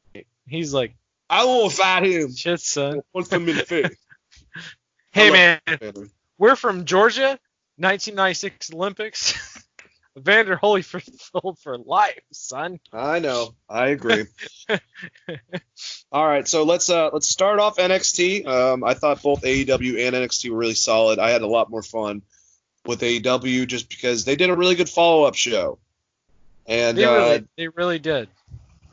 You know, I thought their show going into it was a little bit lackluster, but coming right off it was a lot of fun. That's the one thing I have a problem with NXT. A lot of the times they'll have their pay-per-view and then they'll have like a highlight with some of the matches that were, you know, the dark matches before the actual event. I don't want them to do that anymore. I like what they did with this, but NXT was good. We had an awesome cruiserweight match to start off, a three-way with Drake Maverick, Kushida, Jake Atlas. Wow, man. Guess what? Drake Maverick won. Drake Maverick, if you didn't notice, and with Drew Gulak, they both re-signed with WWE. So it looks like, unless something changes, they're going to be there. But Drake Maverick beat Kushida and Atlas by pinning Atlas. Kushida had Atlas in an armbar, so Maverick crawled over, put his arm over Atlas' chest, and basically stole the pin. Later on, they showed a camera angle that had the other hand, because he was tapping with both of them, of Atlas tapping out, that you couldn't see because Drake Maverick was covering it. And so later on, Kushida told Drake not to worry about it, and Drake said, I promise you that if I win that title, I'm going to give you the first contender match. So it was a good babyface situation for it. I knew that regardless, Atlas was going to take the L, if you will. And after the match, he shook hands with El Hilo del Fantasma, and we're going to be having that match for the Cruiserweight title. If not next week, then on In Your House. I forgot which one they picked, but good match. I like the way that they did it. It was clever, Chris, and I liked afterwards where Kushida, told Drake Maverick he won, that he wasn't holding it against him, and Drake promised him a future title match. That's good babyface stuff. Is it though? Because this guy just got fired from his job. So, I don't know. I guess maybe good babyface stuff. I like the match a lot. Thought it was very good. He's desperate. He's supposed to be clawing from the bottom. So, he should give zero fucks about Kushida. In all honesty. Yeah, I could see that. But, I think that he's still trying to... If he was heelish, I could see him getting zero fucks, but they showed footage that clearly showed that even though the ref called it for him, he should have lost that match because Jake tapped out before the pin even happened, but they just couldn't see it. Well, then the argument should have been like, run it back. Let's do the same match. Yeah. So, Charlotte Flair will defend the NXT Women's Championship in a triple threat match at In Your House with Io Shirai and Rhea Ripley. That was announced. We had Johnny Gargano go against Adrian Alanis. This is the first match in the Johnny Gargano Invitational. After the match, Gargano and Candice LeRae were interrupted by a video of Keith Lee and Mia Yim mocking them over dinner, making fun of their whole entire segment, getting takeout. For some reason, Tegan Knox was the one who brought pizza to them and ate the whole entire pizza apparently on the way there and even took a slice. And LeRae will face Yim next week, and Johnny will be going against Keith Lee for that title at In Your House. I like their mock stuff. I thought it was fucking funny, especially the stuff with Tegan Knox. I'm still on the I don't give a fuck about heel Johnny Gargano and Candice LeRae train. Same. I gave zero fucks about this because I was like, oh, Johnny Gargano's a heel again. Didn't care. The rest of it just skated past me. Well, I agree. Raquel Gonzalez went against Shotzi Blackheart because of Dakota Kai's interference. Gonzalez got the win with a powerbomb. And there was a spot, like I said, where both ladies, Dakota and Raquel, were on the outside. Shotzi did a move to them, and Raquel basically had, I think, her back face towards her, and she bounced off her back and fell on her neck. So, yeah, we already went through that. Do you have any statements about that? We talked about that before the show, I think. But, yeah, like maybe catch the person diving at you. Just heads up. The worst one was the Phoenix one. There was 6 guys. None of y'all caught Phoenix. The fucking Samoa Joe one was pretty bad too. They dropped him fucking twice, and now he's on commentary. This is the life we live in. He worked in shitty TNA for so many years. No one dropped him. He goes to fucking WWE. First time he does a dive against AOP, they just fucking drop him. They're the size of a goddamn house. Yep. Jesus Christ. Well, we had a match with Charlotte Flair, who picked Chelsea Green to be her tag partner, which is good for Chelsea. They went against Io Shirai and Rhea Ripley. Flair pinned Shirai with their feet on the ropes for leverage. Looks like they're positioning Io Shirai, I guess, more into like a crazy baby face. The fans were cheering for her as soon as she started doing this shit, so it kind of makes sense. I like the rub for Chelsea Green. I think that's good. She kind of was a little bit clunky. It seemed like there was, and I don't mean like within the match. And I think Chelsea Green's a great wrestler. I really do. I've been watching her since Laurel Van Ness over in Impact. But it seemed like the communication between her and Charlotte weren't good up to the beginning, and she was missing spots. But later on, they got it. They got it. They won the match, and like I said, Robbie and Chelsea Green get a nice little rub from a win with Charlotte Flair. Sets up more tension with Io Shirai, Rhea Ripley, and Charlotte. Not bad at all, right? Yeah, it was fine. I think the Laura Von Ness, is that Zack Ryder's wife? Chelsea Green. Chelsea Green. There you go. Yep. She did miss some spots, but I'm not gonna blame it on her because like they have her wrestle like every like a month. So Jesus Christ, they put her in a very high profile match. Robbie's great, by the way. Yeah. Great manager, and they should do more with that guy. But yes, I agree with you. And that's not taking anything away from Chelsea Green. I think that like if you don't wrestle for like 2 months and come back and you gotta have a match, and like guess what? Your tag team partner is Charlotte Flair, and this is a high profile match. Yeah, with the top 2 females in NXT. That seems the like opposite. That seems like that might suck a little bit. All right, so Imperium cut a promo about being dominant NXT Tag Champions. Later, Danny Burch and Orton Lorcan met up for a drink and decided to go after the championships. So we're going to be setting that up soon, which should be a hard-hitting match, extremely hard-hitting. Tommaso Ciampa went against Leon Ruff. Man, Leon has a rough life. Last week, he was destroyed by Karrion Kross. This week, Tommaso Ciampa beat the living shit out of him. Ciampa won with a fairy tale ending. Scarlett stood at the ringside and stared at Ciampa throughout the whole entire match. Afterwards, Karrion Kross' giant face appeared on a video screen after the match and promised that TakeOver at In Your House, he'll make Ciampa feel something he's never felt in his life. Good threat. Could mean about a million different things. Some of them kind of weird. Some of them kind of kinky. But I liked it. I'm looking forward to Ciampa and Kross. I liked Scarlett being there the whole entire time to kind of throw him off his game. And Leon Ruff was interviewed about who hit harder between the two afterwards on a online video that I watched. Thought was pretty funny. I don't remember who he picked, but he was like, man, I just got my ass kicked.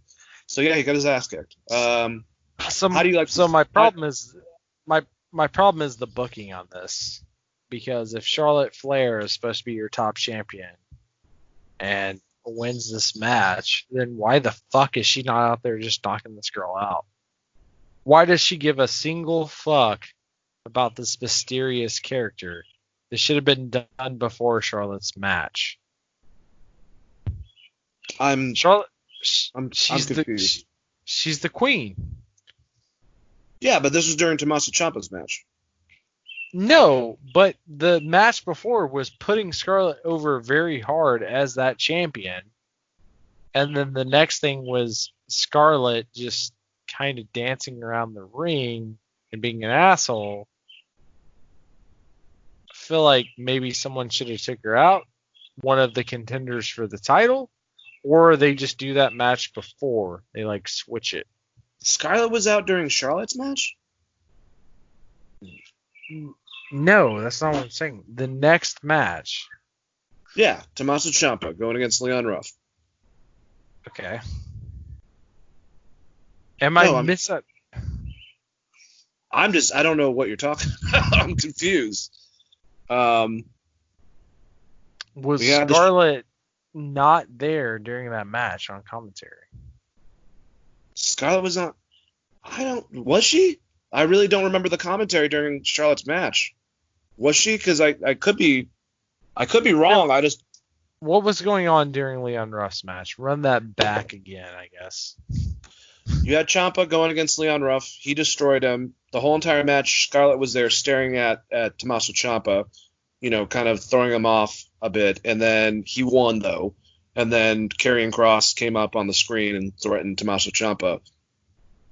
Well, that's what I'm saying is why is Scarlett a threat when Charlotte is going against the top two champions as your top person? But where does Charlotte come into it? Scarlett's just a valet. She's just a part of the storyline with Tommaso.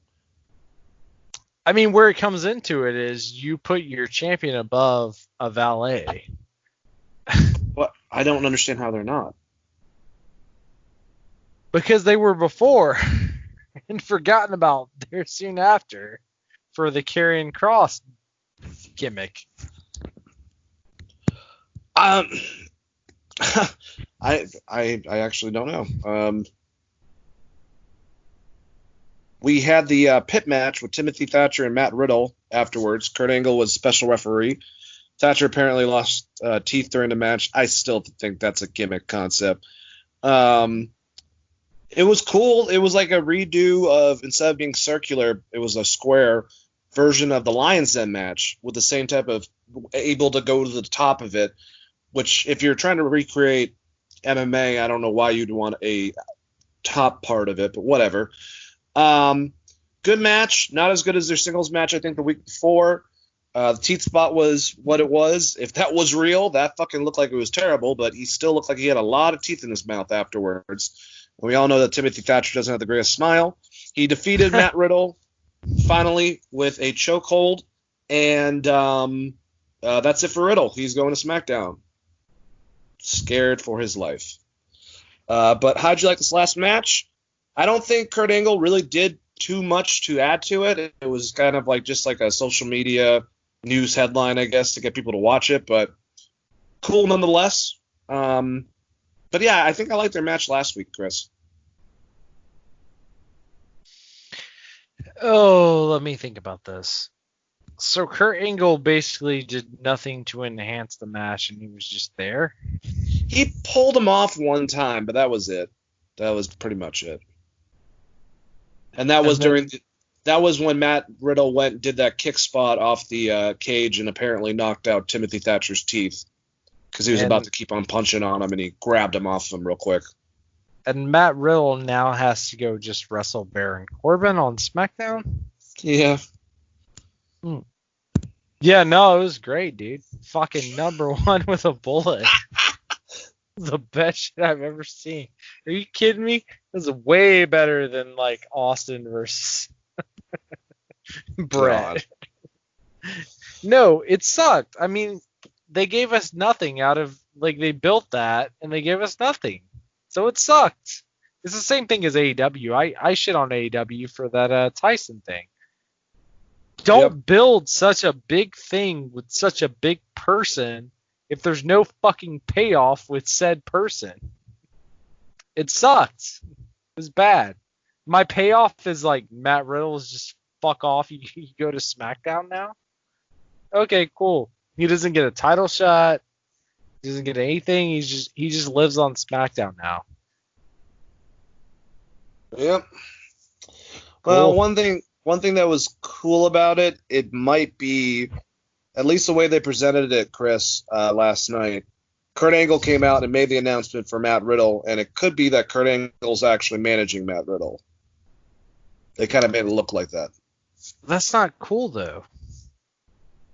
You don't want Angle and Matt Riddle to be bros? Do you remember when Kurt wore the cowboy hat, man, with Stone Cold? I don't. That was like 15 years ago, and it was kind of funny then. Kinda. Matt Riddle's his own fucking dude.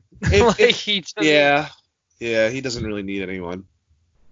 He's good. He's good enough at the promo. Like, what? I mean, if you want to do that, then they also showed Jason Jordan on SmackDown. So is Kurt Angle's son back? That's the real question we all have to ask. No, I think he's just, unfortunately, I think that Jason's just, he works as an agent and he's done. He fucked his back up too much. Well, he was definitely shown on TV, so is that Kurt Angle's son? Well, yeah, that's technically his son, yeah. Okay, so Kurt Angle gives zero fucks, only cares about Matt Riddle. Yep. Okay. Are you ready to talk about this SmackDown fucking thing, man? Ugh. I mean, I'm already mad, so yeah, let's get it. It's just because right. Matt Riddle should not have been brought there in this very unceremonious event.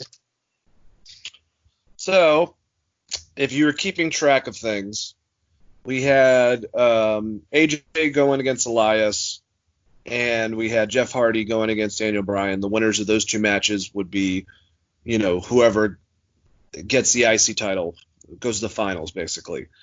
Well, we start off with medics all surrounded Elias and a car that had gotten in an accident, like right in front of him, basically, with a dent on it. Door open. Cops were there, found liquor bottles inside, because normally you just bring like 3 liquor bottles if you're going on a bender, I guess, just to chill, as like Coca-Cola, whatever. And Braun Strowman's interviewed. He's like, I don't know what's going on. Someone hit Elias, blah, blah, blah, blah, blah. And they find cops detaining Jeff Hardy, who they're saying smells like the booze. And Jeff's acting drunk, and they're, kind of pulling him out of that area, and they arrest him. And that's how they start off the fucking show, to take Jeff Hardy and Elias out of it so they can have a battle royal to find out who goes against Daniel Bryan in the same night. The person who wins that match will be going against AJ in the finals. I like how AJ was like, you can fucking do that, Daniel. I'm going to the fucking finals. Like, smart dude right there. From fucking Gainesville. This was trash. There we go. This was fucking garbage, man. I understand they re-recorded this a couple weeks ago. Sometimes you gotta fucking take an audible and change things up. Do you know what just happened? The concept of police officers detaining someone or anything like that, it's in everyone's consciousness. You are supposed to be an escape with wrestling away from fucking this type of shit. Vince always says that he's trying to become somewhat of an escape through modern shit that's going on.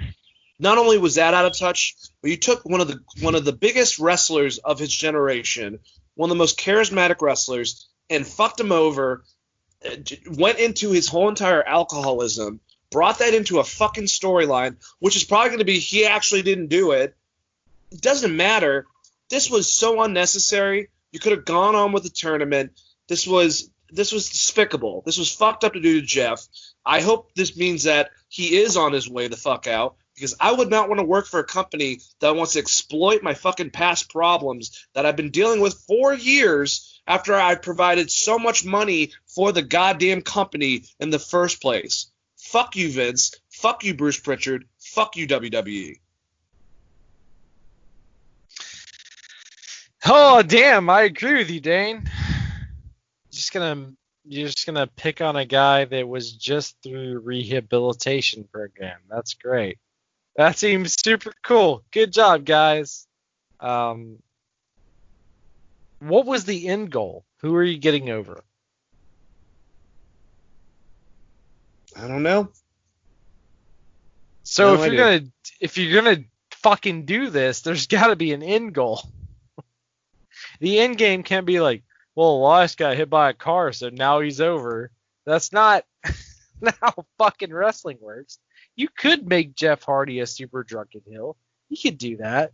You could work that storyline in there and really do that. I think it's a really shitty thing to do, considering you're paying for his rehab. And he obviously has problems, mostly due to the fact that like he got speared off of a 20-foot fucking ladder by Edge. But like, you know, do you, WWE?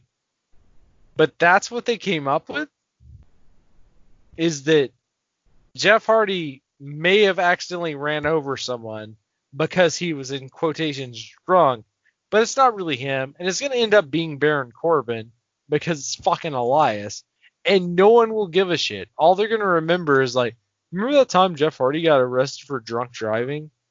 It's fucking terrible. It's terrible. So when he fucking leaves and he skyrockets to the top, which he will, because he does in every company he fucking goes to, and somehow WWE does not see what Jeff Hardy is.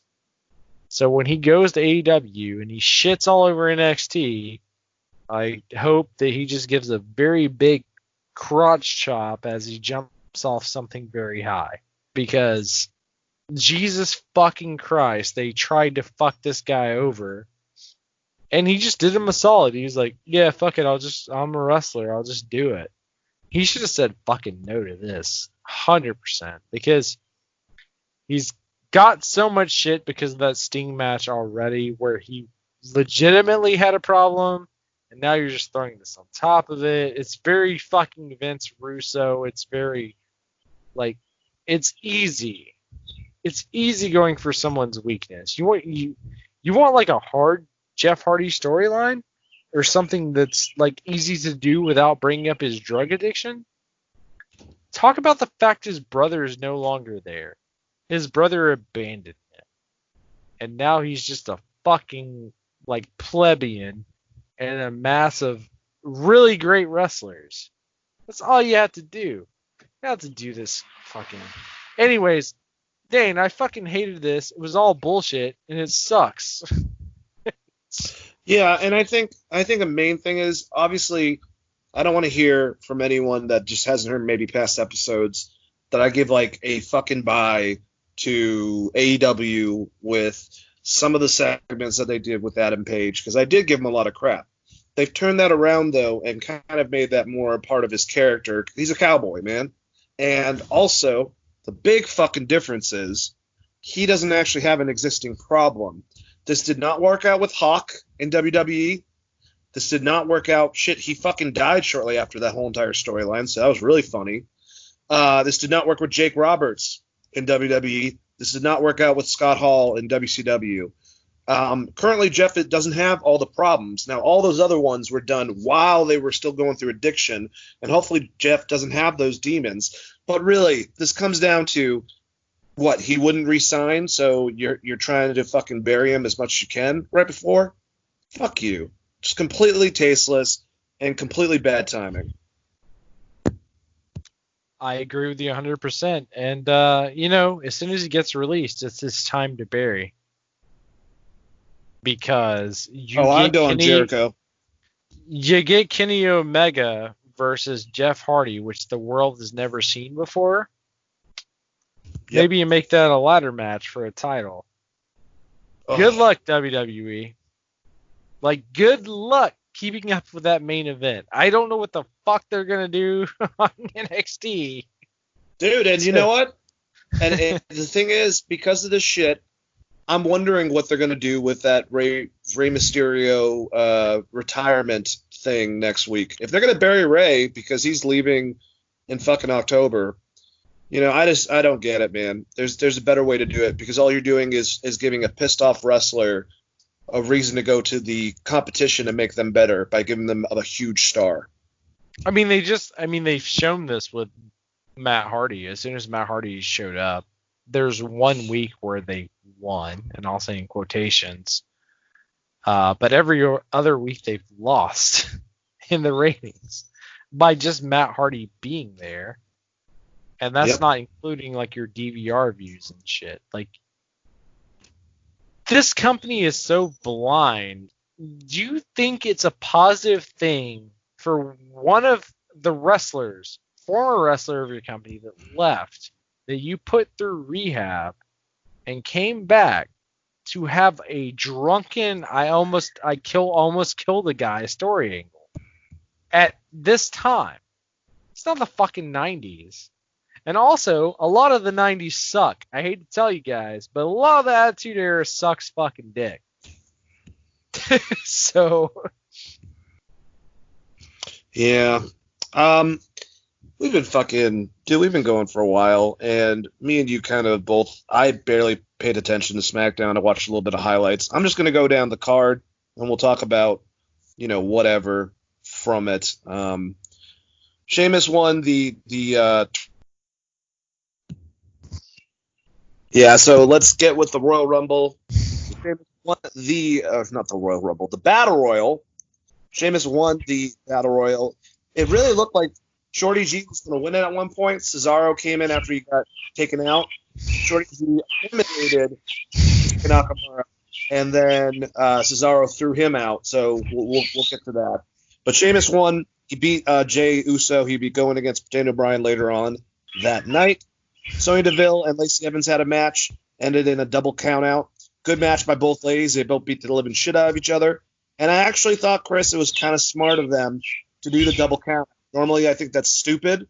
But going into this, I was like, who are you going to have lose? So it looks like we're going to have a feud between the two of these women. And I like Sonya and I like Lacey. Yeah, I kind of had zero problems with any of this. The Battle Royal was fine. Does seem like they're positioning Sheamus as being the guy that caused the Jeff Hardy incident we were talking about. Yep. But it was, like the wrestling and shit in between was fine. All right, so we have Forgotten Sons. Two of them. We found out that Wesley Blake's not even in the military. He's just apparently a fan of the military, which is fine. I think all of us are fans of the military.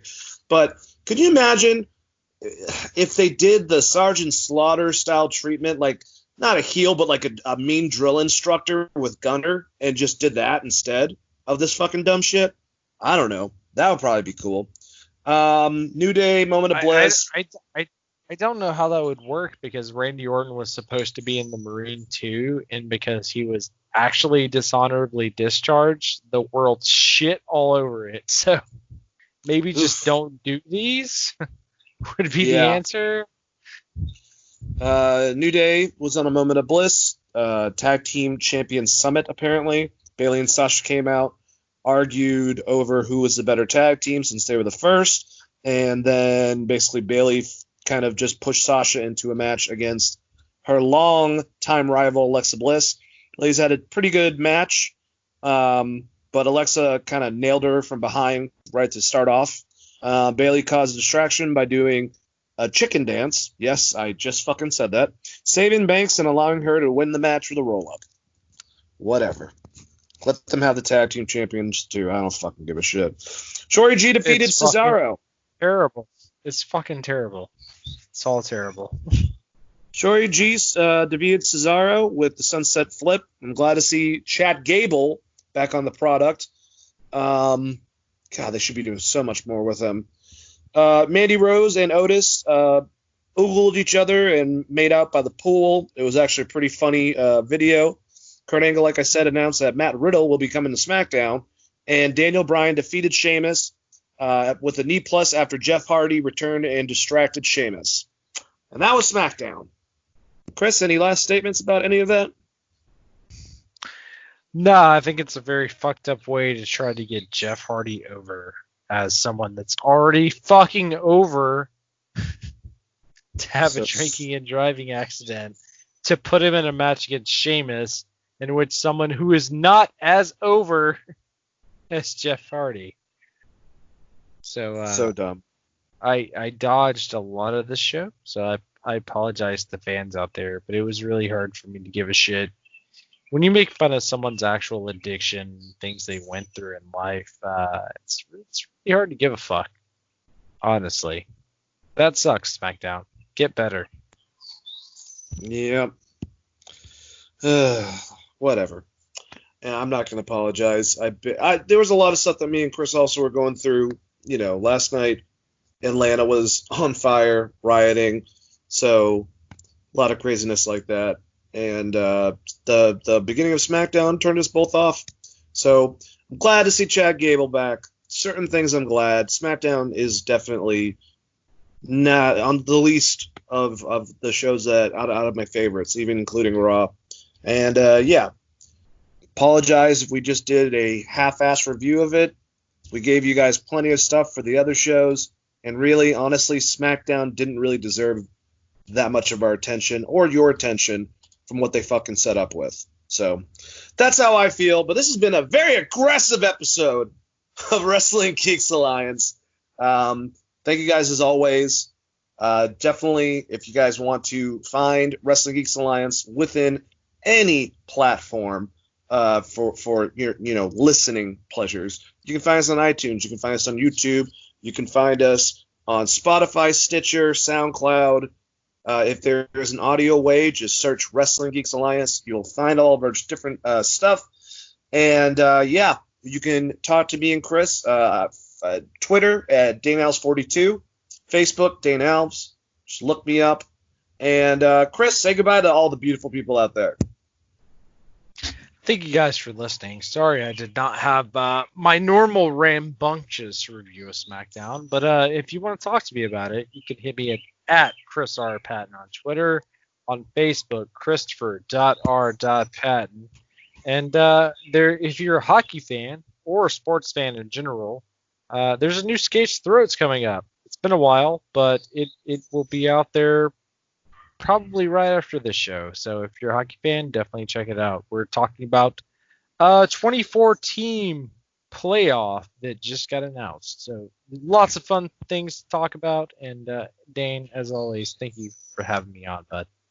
No problem. As always, thank you for being on here with me, man. And thank you guys for listening. New listeners, like I said, we usually do 2 shows a week. One during the week that's about NXT and AEW and stuff.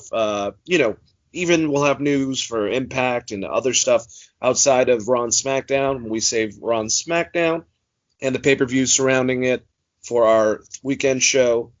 Definitely would love for you guys to listen to both of them. I completely understand if you only listen to the first one. I got to throw those shots out there. But yeah, have a great day. Love each other. Be good to each other.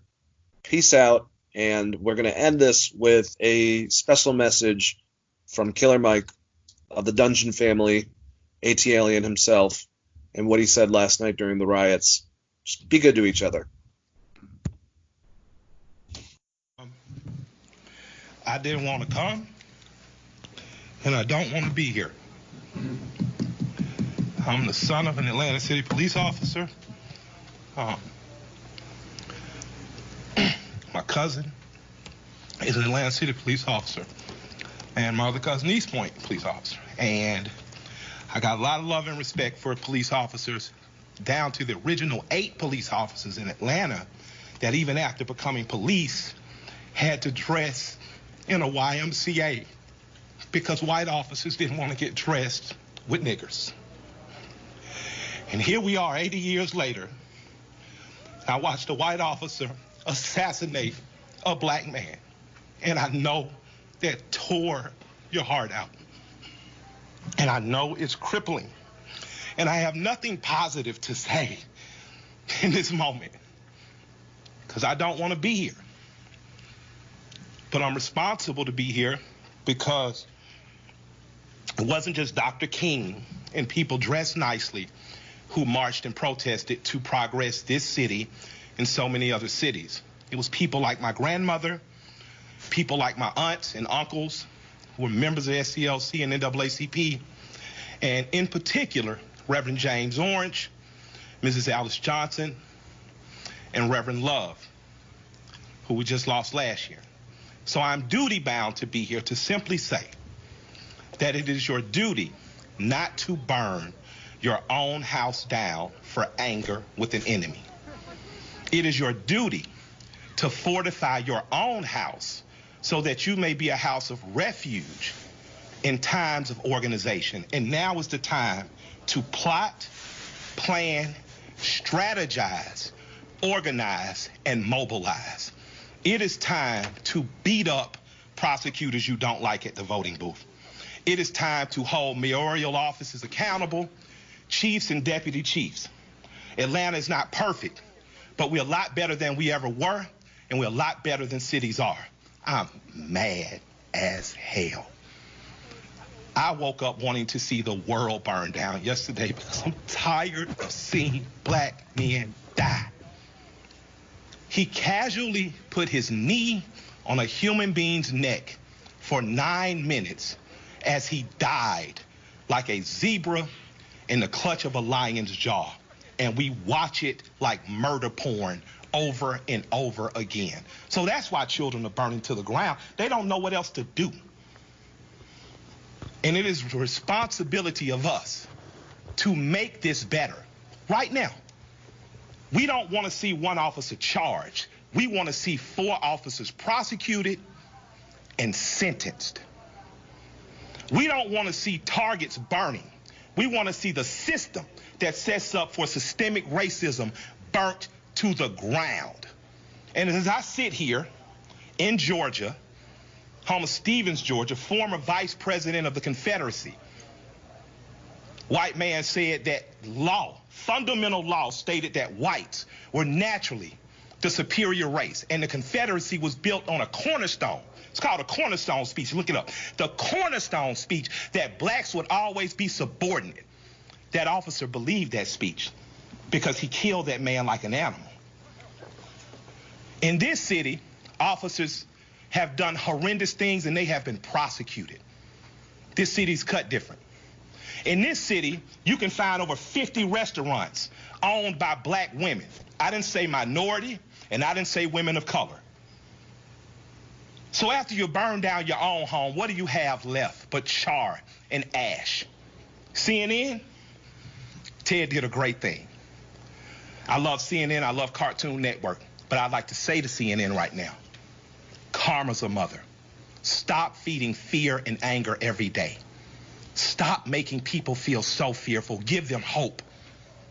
I'm glad they only took down a sign and defaced a building and they're not killing human beings like that policeman did. I'm glad that they only destroyed some brick and mortar and they didn't rip a father from a son. They didn't rip a son from a mother like the policeman did. When a man yells for his mother in duress and pain and she's dead, he is essentially yelling, please God, don't let it happen to me. And we watch that. So my question for us on the other side of this camera is, after it burns, will we be left with charred, or will we rise like a phoenix out of the ashes that Atlanta has always done? Will we use this as a moment to say that we will not do what other cities have done, and in fact, we will get better than we've been? We got good enough to destroy cash bonds. You don't have to worry about going to jail for something petty. We got smart enough to decriminalize marijuana. How smart are we going to be in the next 15 or 20 years to keep us ahead of this curve? So that much like when South Africa suffered apartheid, you had Andy and other politicians that could make sure that Atlanta said, Coca-Cola, we love you, but if you don't pull out of South Africa, we're going to leave. We're not going to drink Coca-Cola anymore. Coca-Cola jumped on their side and apartheid ended. So we have an opportunity now.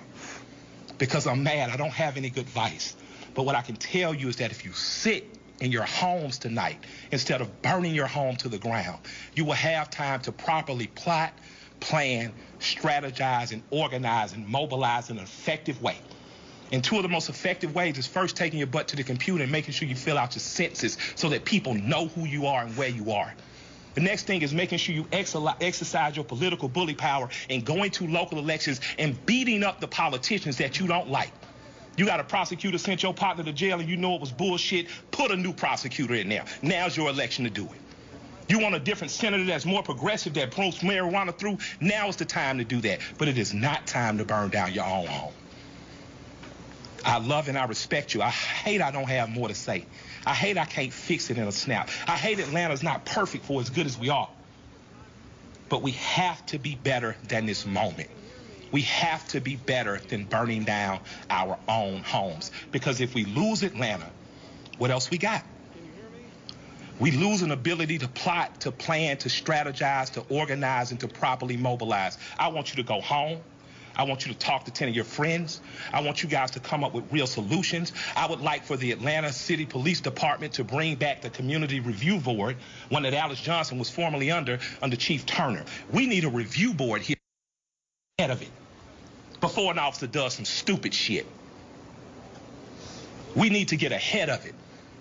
That's my recommendation to my mayor and my chief. Let's get a review board. Let's get ahead of it, and let's give them power. We don't need an officer that makes a mistake once, twice, 3 times, and finally he kills a boy on national TV, and the next thing you know, the country is burning down. We don't need a dumbass president repeating what segregationists said. When you start looting, we start shooting. But the problem is some officers black and some people gonna shoot back, and that's not good for our community either. I love and respect you all. I hope that we find a way out of it because I don't have the answers, but I do know we must plot. We must plan, we must strategize, organize, and mobilize. Thank you for allowing me some time to speak. I'd like to appreciate our chief for what she said on YouTube. I thought it was very bold to do. I'd like to appreciate our mayor for talking to us like a black mama and telling us to take our ass at home.